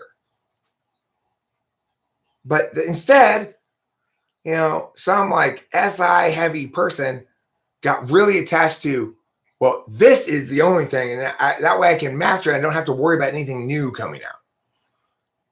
And they somehow won control of the church, but that's not how it was ever meant to be.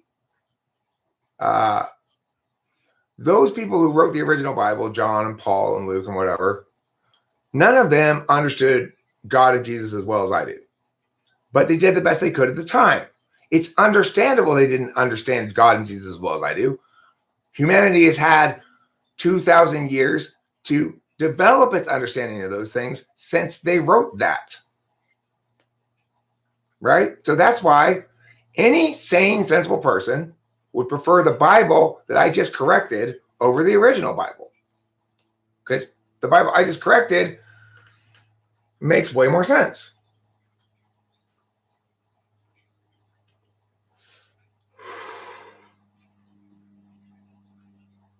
I mean, why do you think Luke is more correct about Jesus than me?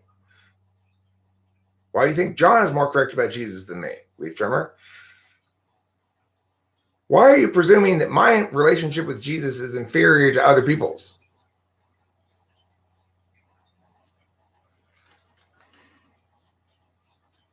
Heaven and hell aren't agents, 3DR nomad. They can't create things, okay? That's like saying the hammer created the person. No, it doesn't work like that. Okay? The Trimmer's not butthurt. He's waking up slowly.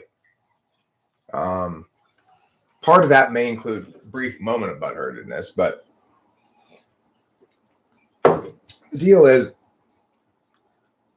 there is, in my opinion, one core religious tradition that sings of truth to the exclusion of all others, and that is Christianity.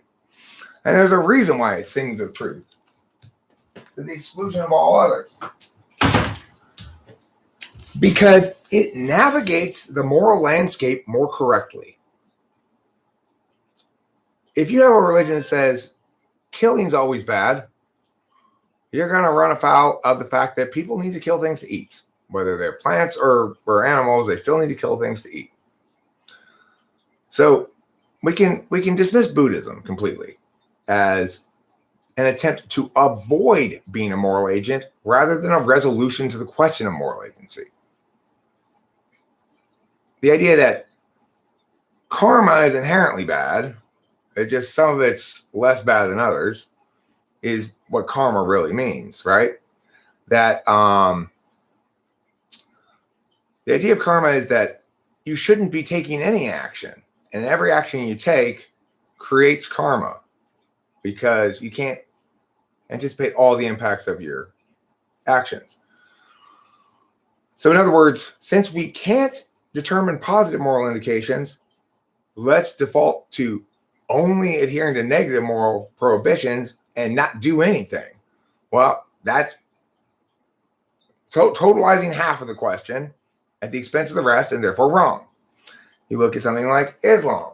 They say, well, we can't know whether others are engaged properly with this moral landscape if we allow it to be a matter of conscience. Therefore, we'll make it a matter of protocols so that the community can evaluate the upholdance of others. Well, that's totally wrong, of course, because there are no universalizable positive moral indications, just negative ones. So you've got to respect the individual first. Why isn't something like witchery or paganism or some of those other kind of spiritual traditions, why aren't they correct? Well, because they aren't constructed around the core formal issue. If you were to be correct about morality and everything, what would you have to do? You'd have to account for the fact that that each individual owns themselves and therefore is fundamentally equal to every other individual in that ownership capacity. Everybody owns, first and foremost, one thing that's fundamentally the same as the same thing that everybody else owns. My ownership of my body and self is no less robust than your ownership of your body and yourself. And your claim to that ownership is no less robust than my claim to my ownership. That's a universal. So any religion is struck then with a conundrum. We're trying to tell people what to do and how to be good, but at the same time, being good requires individuals to manifest themselves in ways that are authentic to themselves while not being wicked. So what should we tell everybody they have to do is the first question that a religion wants to answer. And that's where almost every religion immediately falls into a trap. The answer is you shouldn't tell them what to do. If you're trying to universalize what to do, you will always be wrong. And it will always become totalized and cause problems. So the very first thing any religion would have to do to get it right would be to understand that positive and negative moral indications operate according to different mechanics. So while we can use the conditional realm of language to convey what conditional situations are, what actions in a given conditional situation is absolutely precluded. So I would say that if you wanted to be more precise, the commandment, thou shalt not kill, is too broad, right? It's like, okay, well, how about thou shalt not murder? Well, that's fine, but it requires us to do all the parsing work between kill and murder, right? It doesn't help us explain what the difference between killing and murdering is.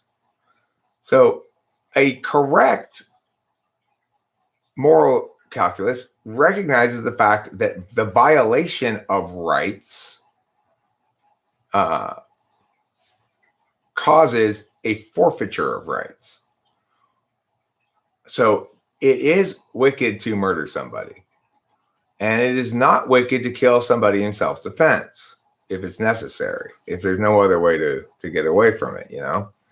And we need a religious tradition that recognizes that.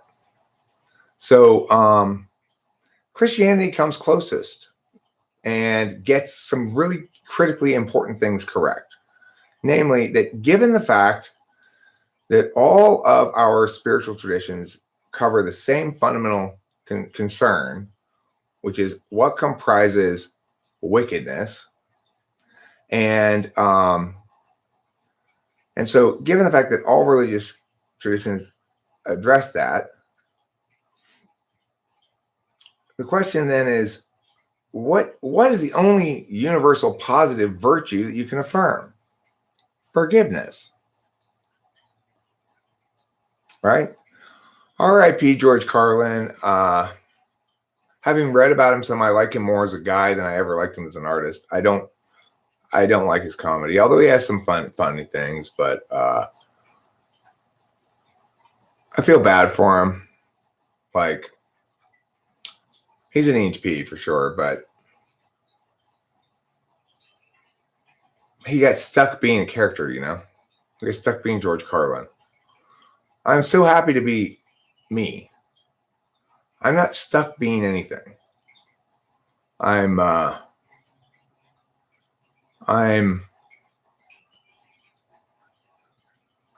more nuanced in my understandings than he is.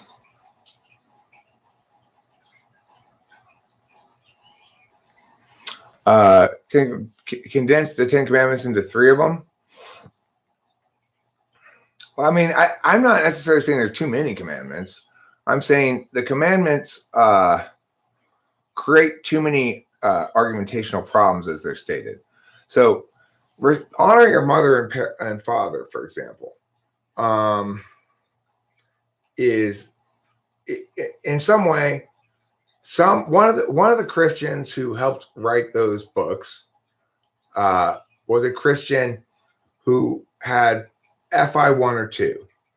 And so they said, well, you know, loyalty and attachment to those close to you are important.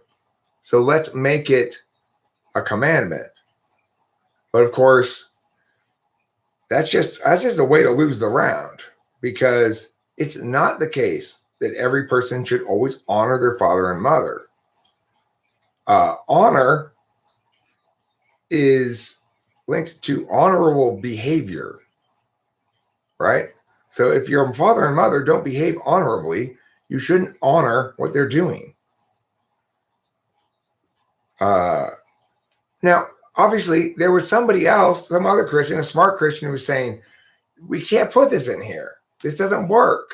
You're going to mislead people for generations.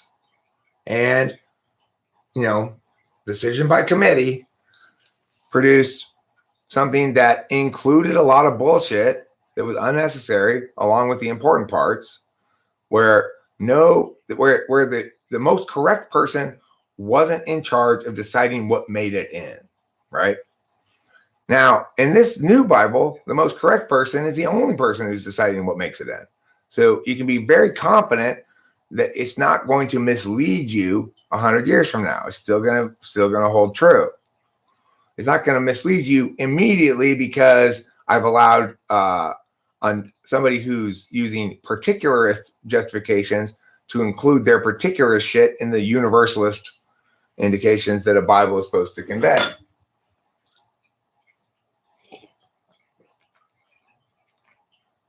Peace. When I say that word, you all know exactly what it means. And you also know that peace is good. It's partly biological and partly from what we've taught each other for the last 4 million years.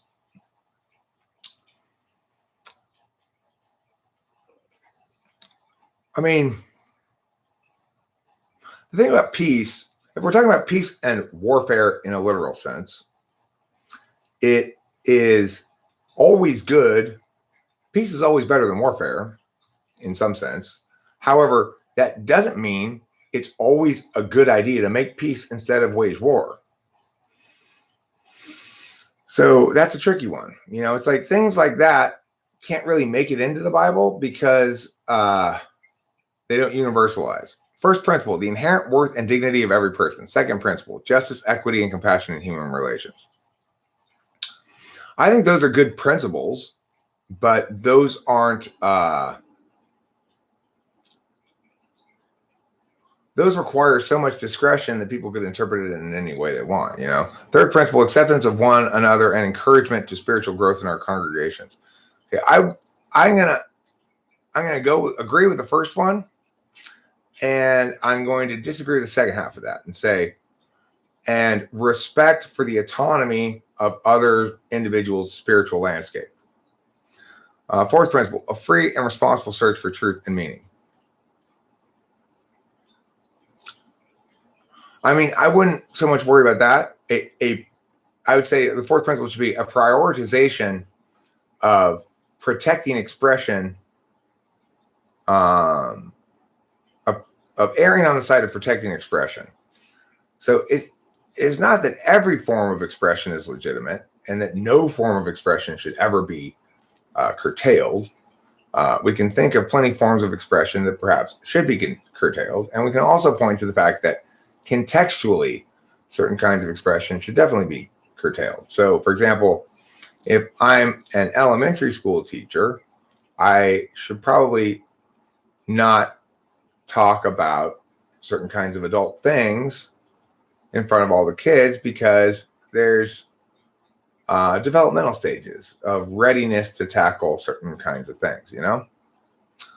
But the point is that as a formal rule, what protects everybody is not a principle that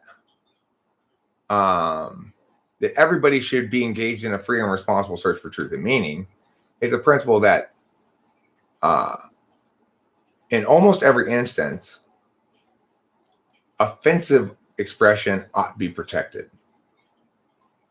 That will make that happen. So, in other words, the free and responsible search for truth and meaning unavoidably occurs when we all agree on the fact that almost never should something offensive be silenced.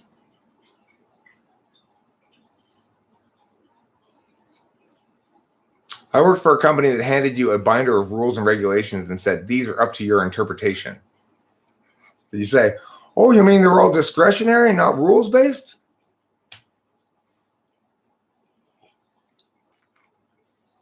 Fifth principle, the right of conscience and the use of the democratic process within our congregations and in society at large.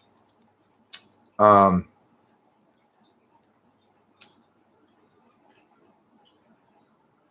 think you might express that as each individual has equal ownership of community power, even if they don't have equal access to it. Seventh principle, respect for the interdependent web of all existence of which we are a part. I agree with that. You know, it's like there needs to be Christianity. One mistake Christianity made was that it proclaimed the world and all of its inhabitants to be there just for us to use. That they have no inherent value in and of themselves. And I totally disagree with that. And so I would like to go ahead and include your seventh principle here. Although I'd probably just phrase it a little bit more straightforward. I'm going to put it as 12 in the commandments. Don't fuck up the environment so much. That's what I'm going to put.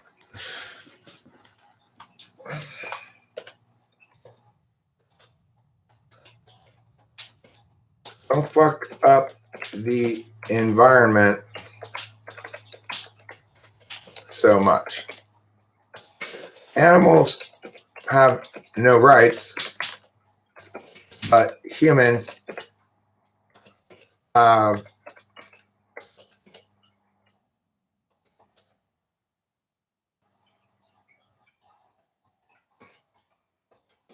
duty to consider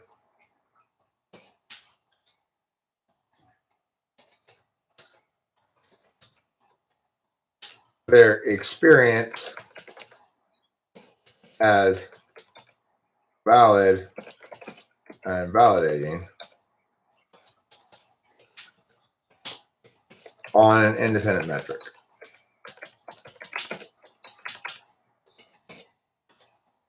And humans should behave accordingly. There. Don't fuck up the environment so much. Animals have no rights, but humans have a duty to consider their experience as valid. To consider animals' experience as valid. And animals' experience as valid. And validating on an independent metric. So humans should behave accordingly. Eat what you kill.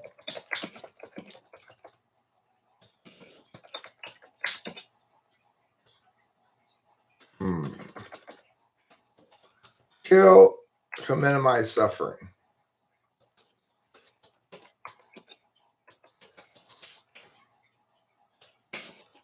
Preserve the long-term well-being of populations.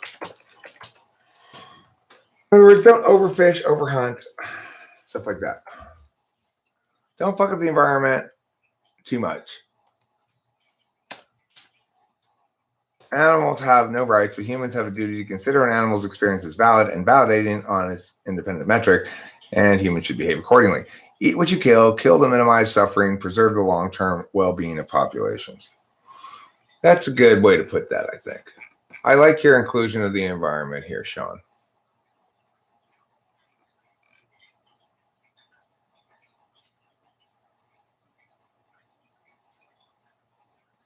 Any commandments to prevent us from being enslaved by AI? I guess the point would be that AI, to the extent that it would enslave us, would have to violate existing commandments. No, I think that's Sean. I'm quite convinced that's Sean. At least your intuition about stuff like that is generally crazy wrong. This is definitely Sean. Sean's principles here are very good. And by the way, Sean, I'm still thinking about you and your situation and your type and stuff. I understand that Horse Mumbler talked to me. And the fact is, I don't know what type you are. And I don't think I may have overstated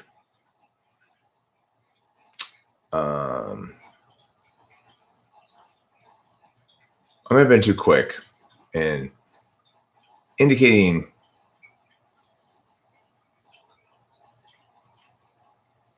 uncertainty about your type and or certainty about an alternate type. I'm not sure what to make of you yet. The point is, I'm sorry for jumping the gun.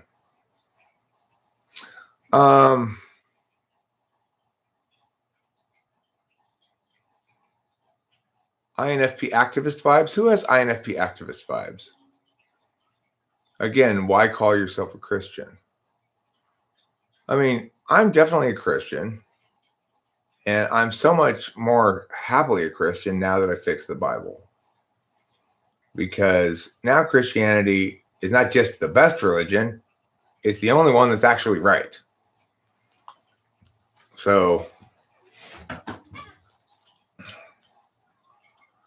Jebediah, worry about what you're going to write after you're dead later. Worry about what you're going to write when you're alive now.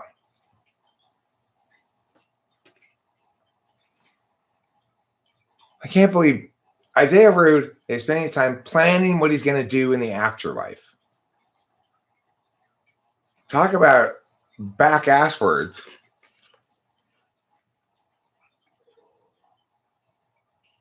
Which three contradict each other?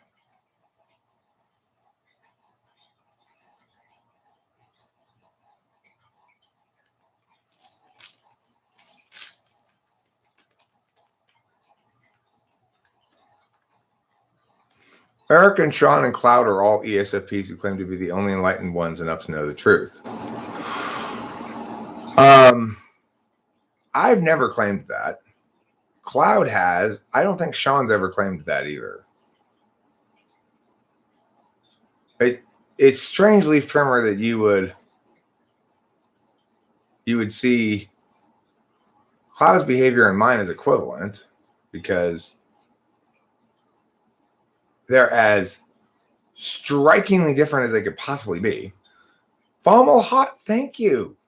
Thank you. Jesus loves you. Now that I've fixed Christianity, there's a tithe, okay? So be prepared to offer me your tithe every time that you come here. Well, look, Sean may not be good at typing people, but he can join the massive crowd of everybody over there that also has that same quality of not being good at typing people. Very few people are good at typing people. So I didn't say I was the only one who could fix it, Leaf Trimmer. I expressed shock and concern and dismay that nobody's fixed it before me. I mean, with the like when your book starts with something that's logically impossible, that God created the heavens and earths. Well, to exist, God had to contrast against the field. So the heavens must have existed, come into existence concurrently with God.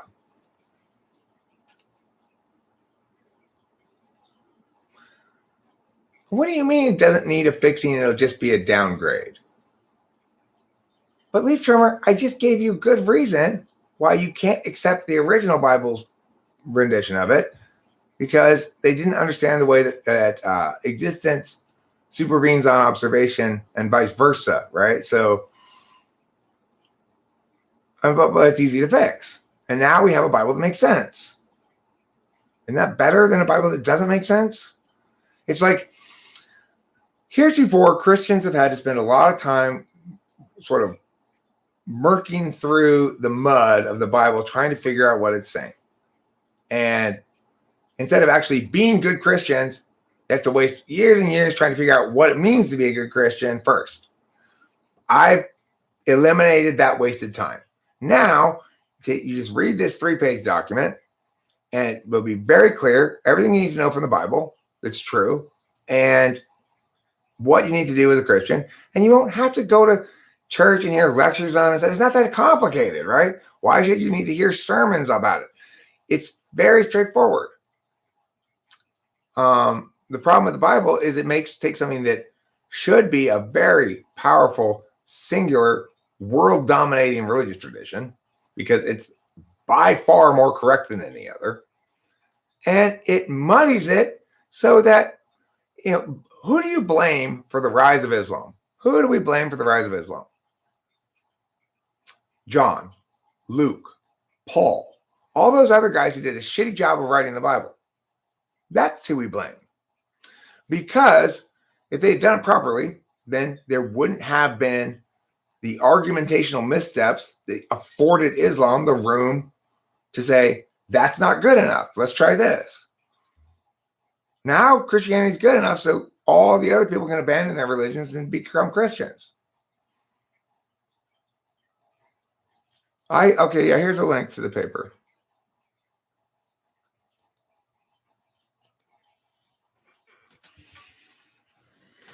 Well, Razor M, it's you and John and Paul were roughhousing with Luke and accidentally killed him. So from that point forward, you made your conspiracy to create Islam so that you could blame Islam for Luke's death. I remember. I should have included that in the Bible, obviously. Now look, if you go with an ordinary Bible, where do the people from the land of Nod come from? God made Adam and Eve, and they had a couple of kids, and he kicks them out of the Garden of Eden. And they go, and there's already people in the land of Nod. How do you explain that? The Bible doesn't explain it. The New Bible does.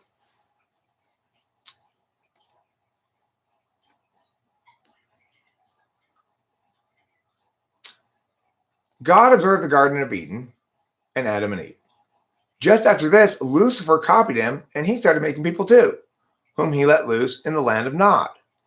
Now we know where the people from the land of Nod came from. Makes sense, right? In the original Bible, it doesn't make sense. There are no other people except for the people in the Garden of Eden. But when they get kicked out, how do they meet other people? Problem fixed. See, God had two brothers. Michael and Lucifer are his brothers. And they're not quite as powerful as him.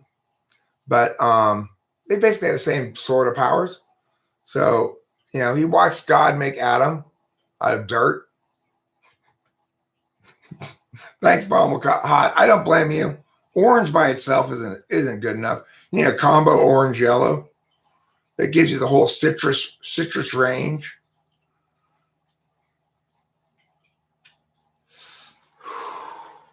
So now we know where the land of Nod people came from.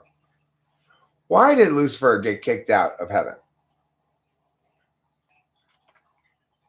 Because he disobeyed God, because he encouraged Eve to eat the apple. But why did he encourage Eve to eat the apple? Because he could see that God was so tunnel vision about things that nothing was ever going to get going. It's like,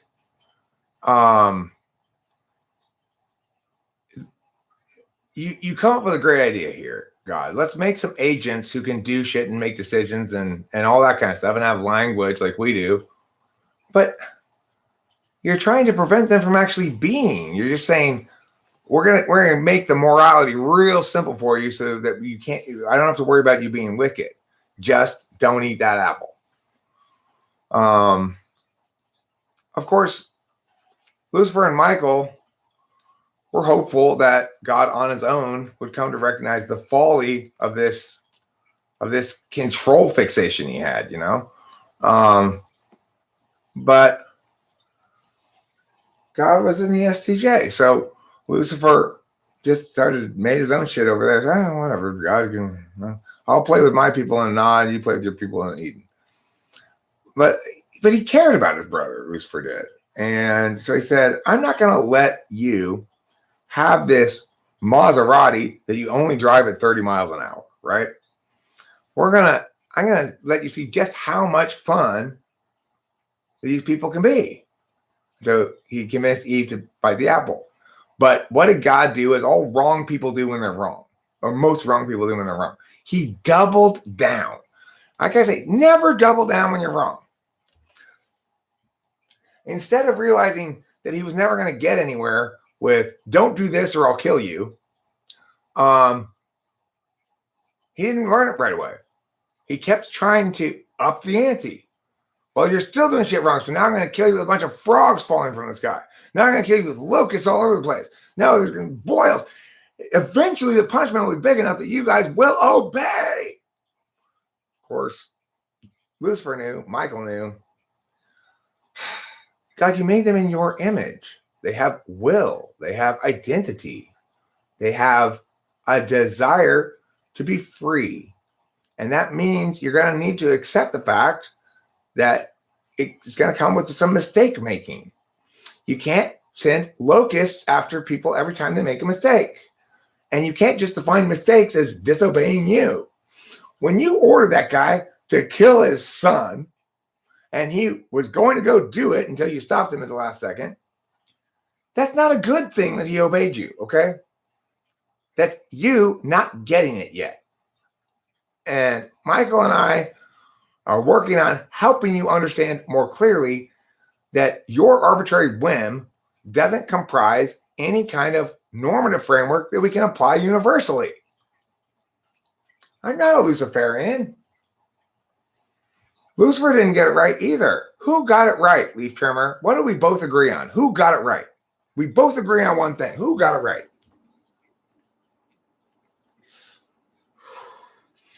It was somebody who disagreed a lot with God. Who got it right? Who was the guy who disagreed a lot with God and got it right and fixed Christianity? Jesus. Now, unfortunately, Jesus got it right, but he left the laying out the deets of it to his followers, Luke and John and Paul and Joe and Steve, right? Now, obviously, we can't rely on them to be as right as Jesus.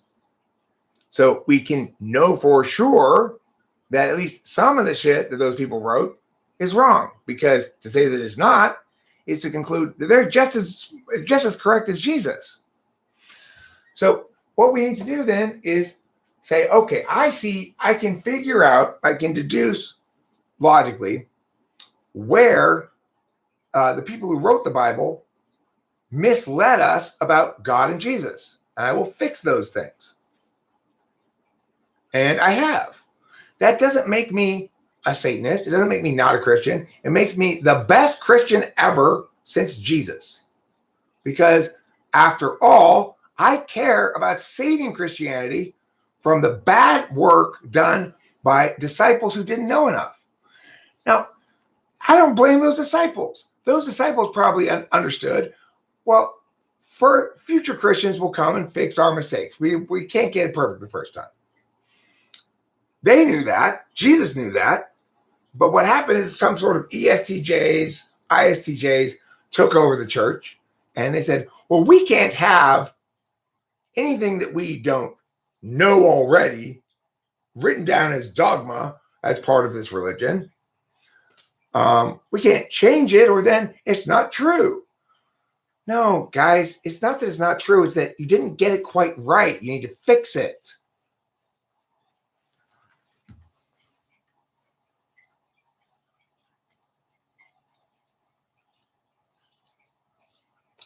What do you mean I haven't solidified my claim? Yes, Jesus disagreed with God.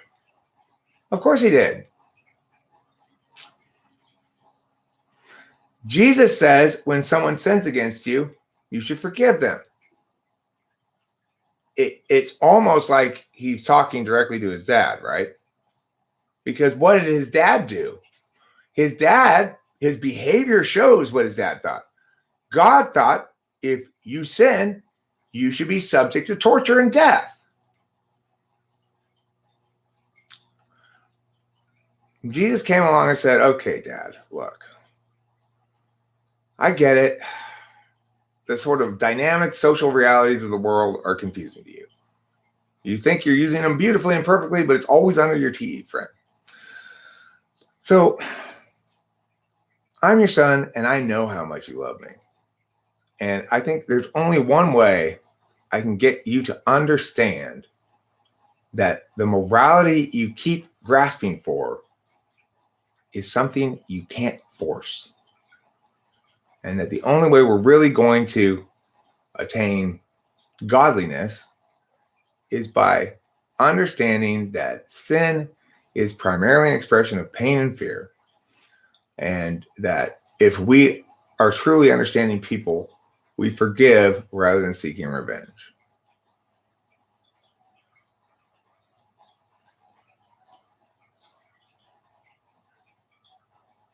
No, Leaf Trimmer. No. Jesus did not fulfill old Mosaic law on the cross. He took a principled stand against it. There's no disputing that. Well, sure, you have to, if you were a sinner who is non-remorseful, then it is your position that that the fundamental laws of morality don't apply to you, that reciprocal burdens don't apply to you. So obviously, if you are still in that state of being, you should not be forgiven because you have not come to understand the wickedness of your own behavior yet. That must be driven into you first. Now, thing is, whether or not any punishment thereafter is needed once they understand and agree with you that they've done something wicked and feel guilty about it and so forth, right? Of course, in that regard, the Buddhists got hooked onto something that's also a critical component, but they got it completely wrong. So it is true that attachment causes sin, but it's a very particular kind of attachment that causes sin. It's attachment to wrong narratives that causes sin. So it's like leaf trimmer has within him the capacity to order a nuclear strike if he believes those who are wicked, those he's nuking, are wicked enough, because he knows that under certain circumstances that's valid because the Bible tells him so. The new Bible, the corrected Bible, clarifies this matter, that God was wrong when he thought that was okay, that he had to learn, like everybody does, through growth, and that having a child helped him to understand that each individual human being is precious and has value beyond utility, and beyond and has value even when they're disobedient. So because it was his own son, Jesus' suffering allowed God to grow. Did God need to grow? Yeah. If you don't think God needed to grow, you haven't read the Old Testament.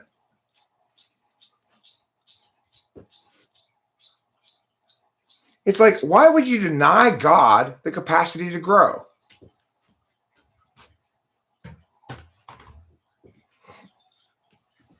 Siddhartha sedate, Siddhartha try.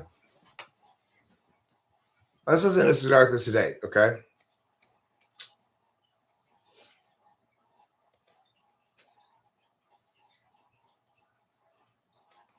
Siddhartha sedate.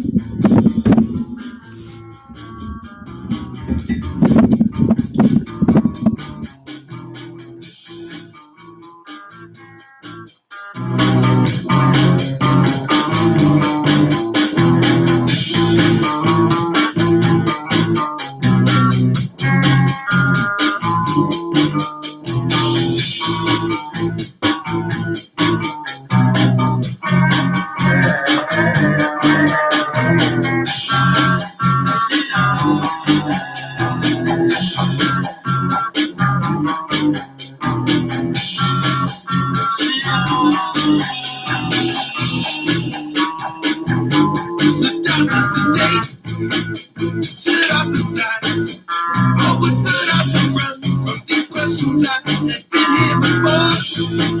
Sit off the seat. See, sit off the seat. You just see me. We played it on out. You sit off this mind. We're supposed to sit off the at least this time. Now watch what remains. Sit off the please. You think what's up to this place? Just take these things. Sit off as a coil. Bleeding us, sit down to this oil. Has no price. Sit down to recoil.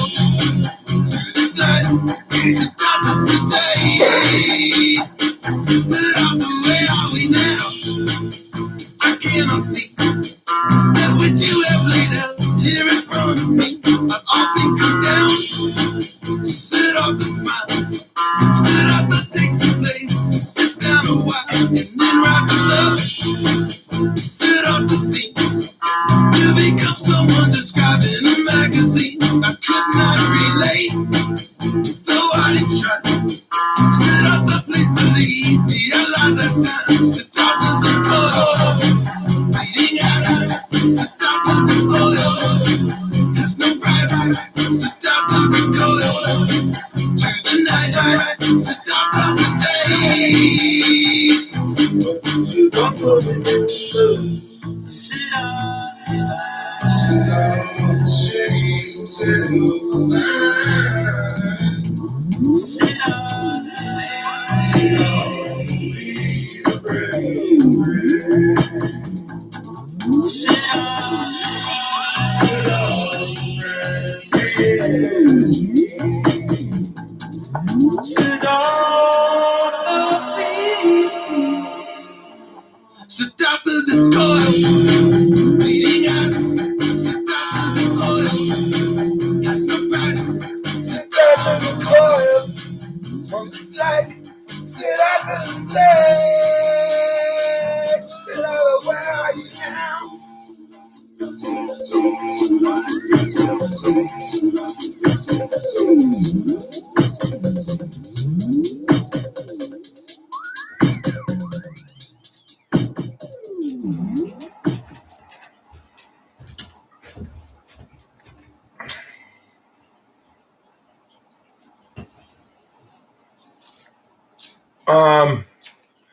Well, I mean, see, Tiny Man 66, the Christianity thing is the same as everything else, right?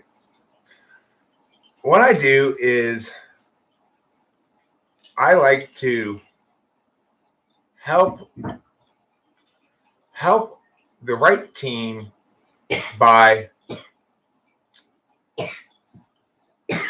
wholly supporting that team by critiquing it continually. So, like, the trick is this: you go, I'm a Christian, which I am, and I'm a Christian because Christianity provides the truest religious tradition that humanity is presented, and I provide various reasons for this. You know, it's like it's accurate. In other words. Right. Well, so that's what I'm saying. Like, Lee Shermer pointed to a great example of how the people who wrote the Bible were not Jesus. And a lot of them got things wrong. So Matthew 15, 17 through 20 is a perfect example of where Matthew put his opinion in and it fucked up people's understanding of Christianity. Jesus came to fulfill it, not destroy it. To fulfill what? To fulfill God's genocidal sociopathy?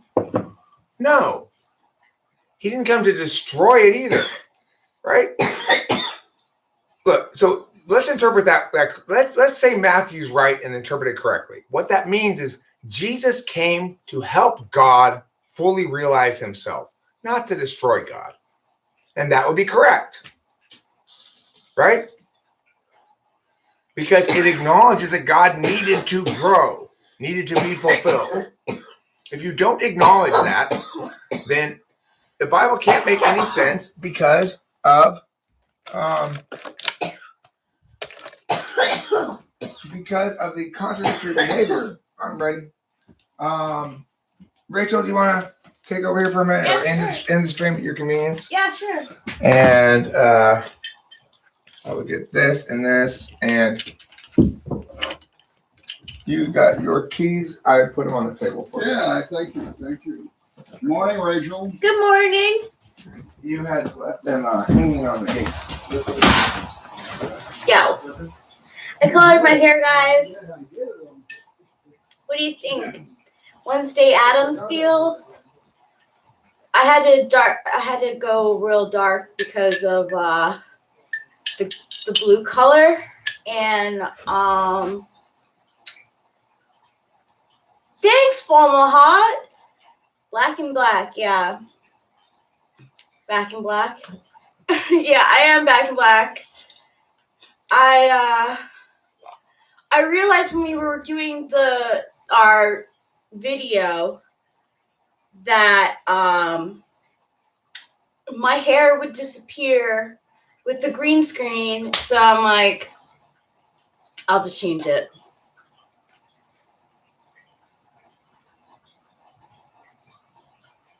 But now I'm going to smoke some weed. How are you folks doing?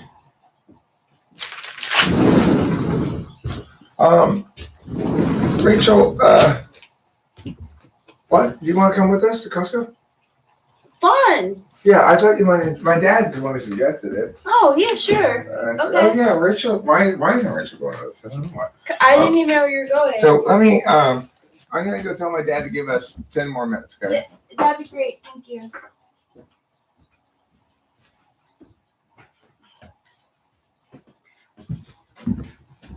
We're going to Costco. Bye, everyone. How do I do this? Don't forget to eat plenty of cheese.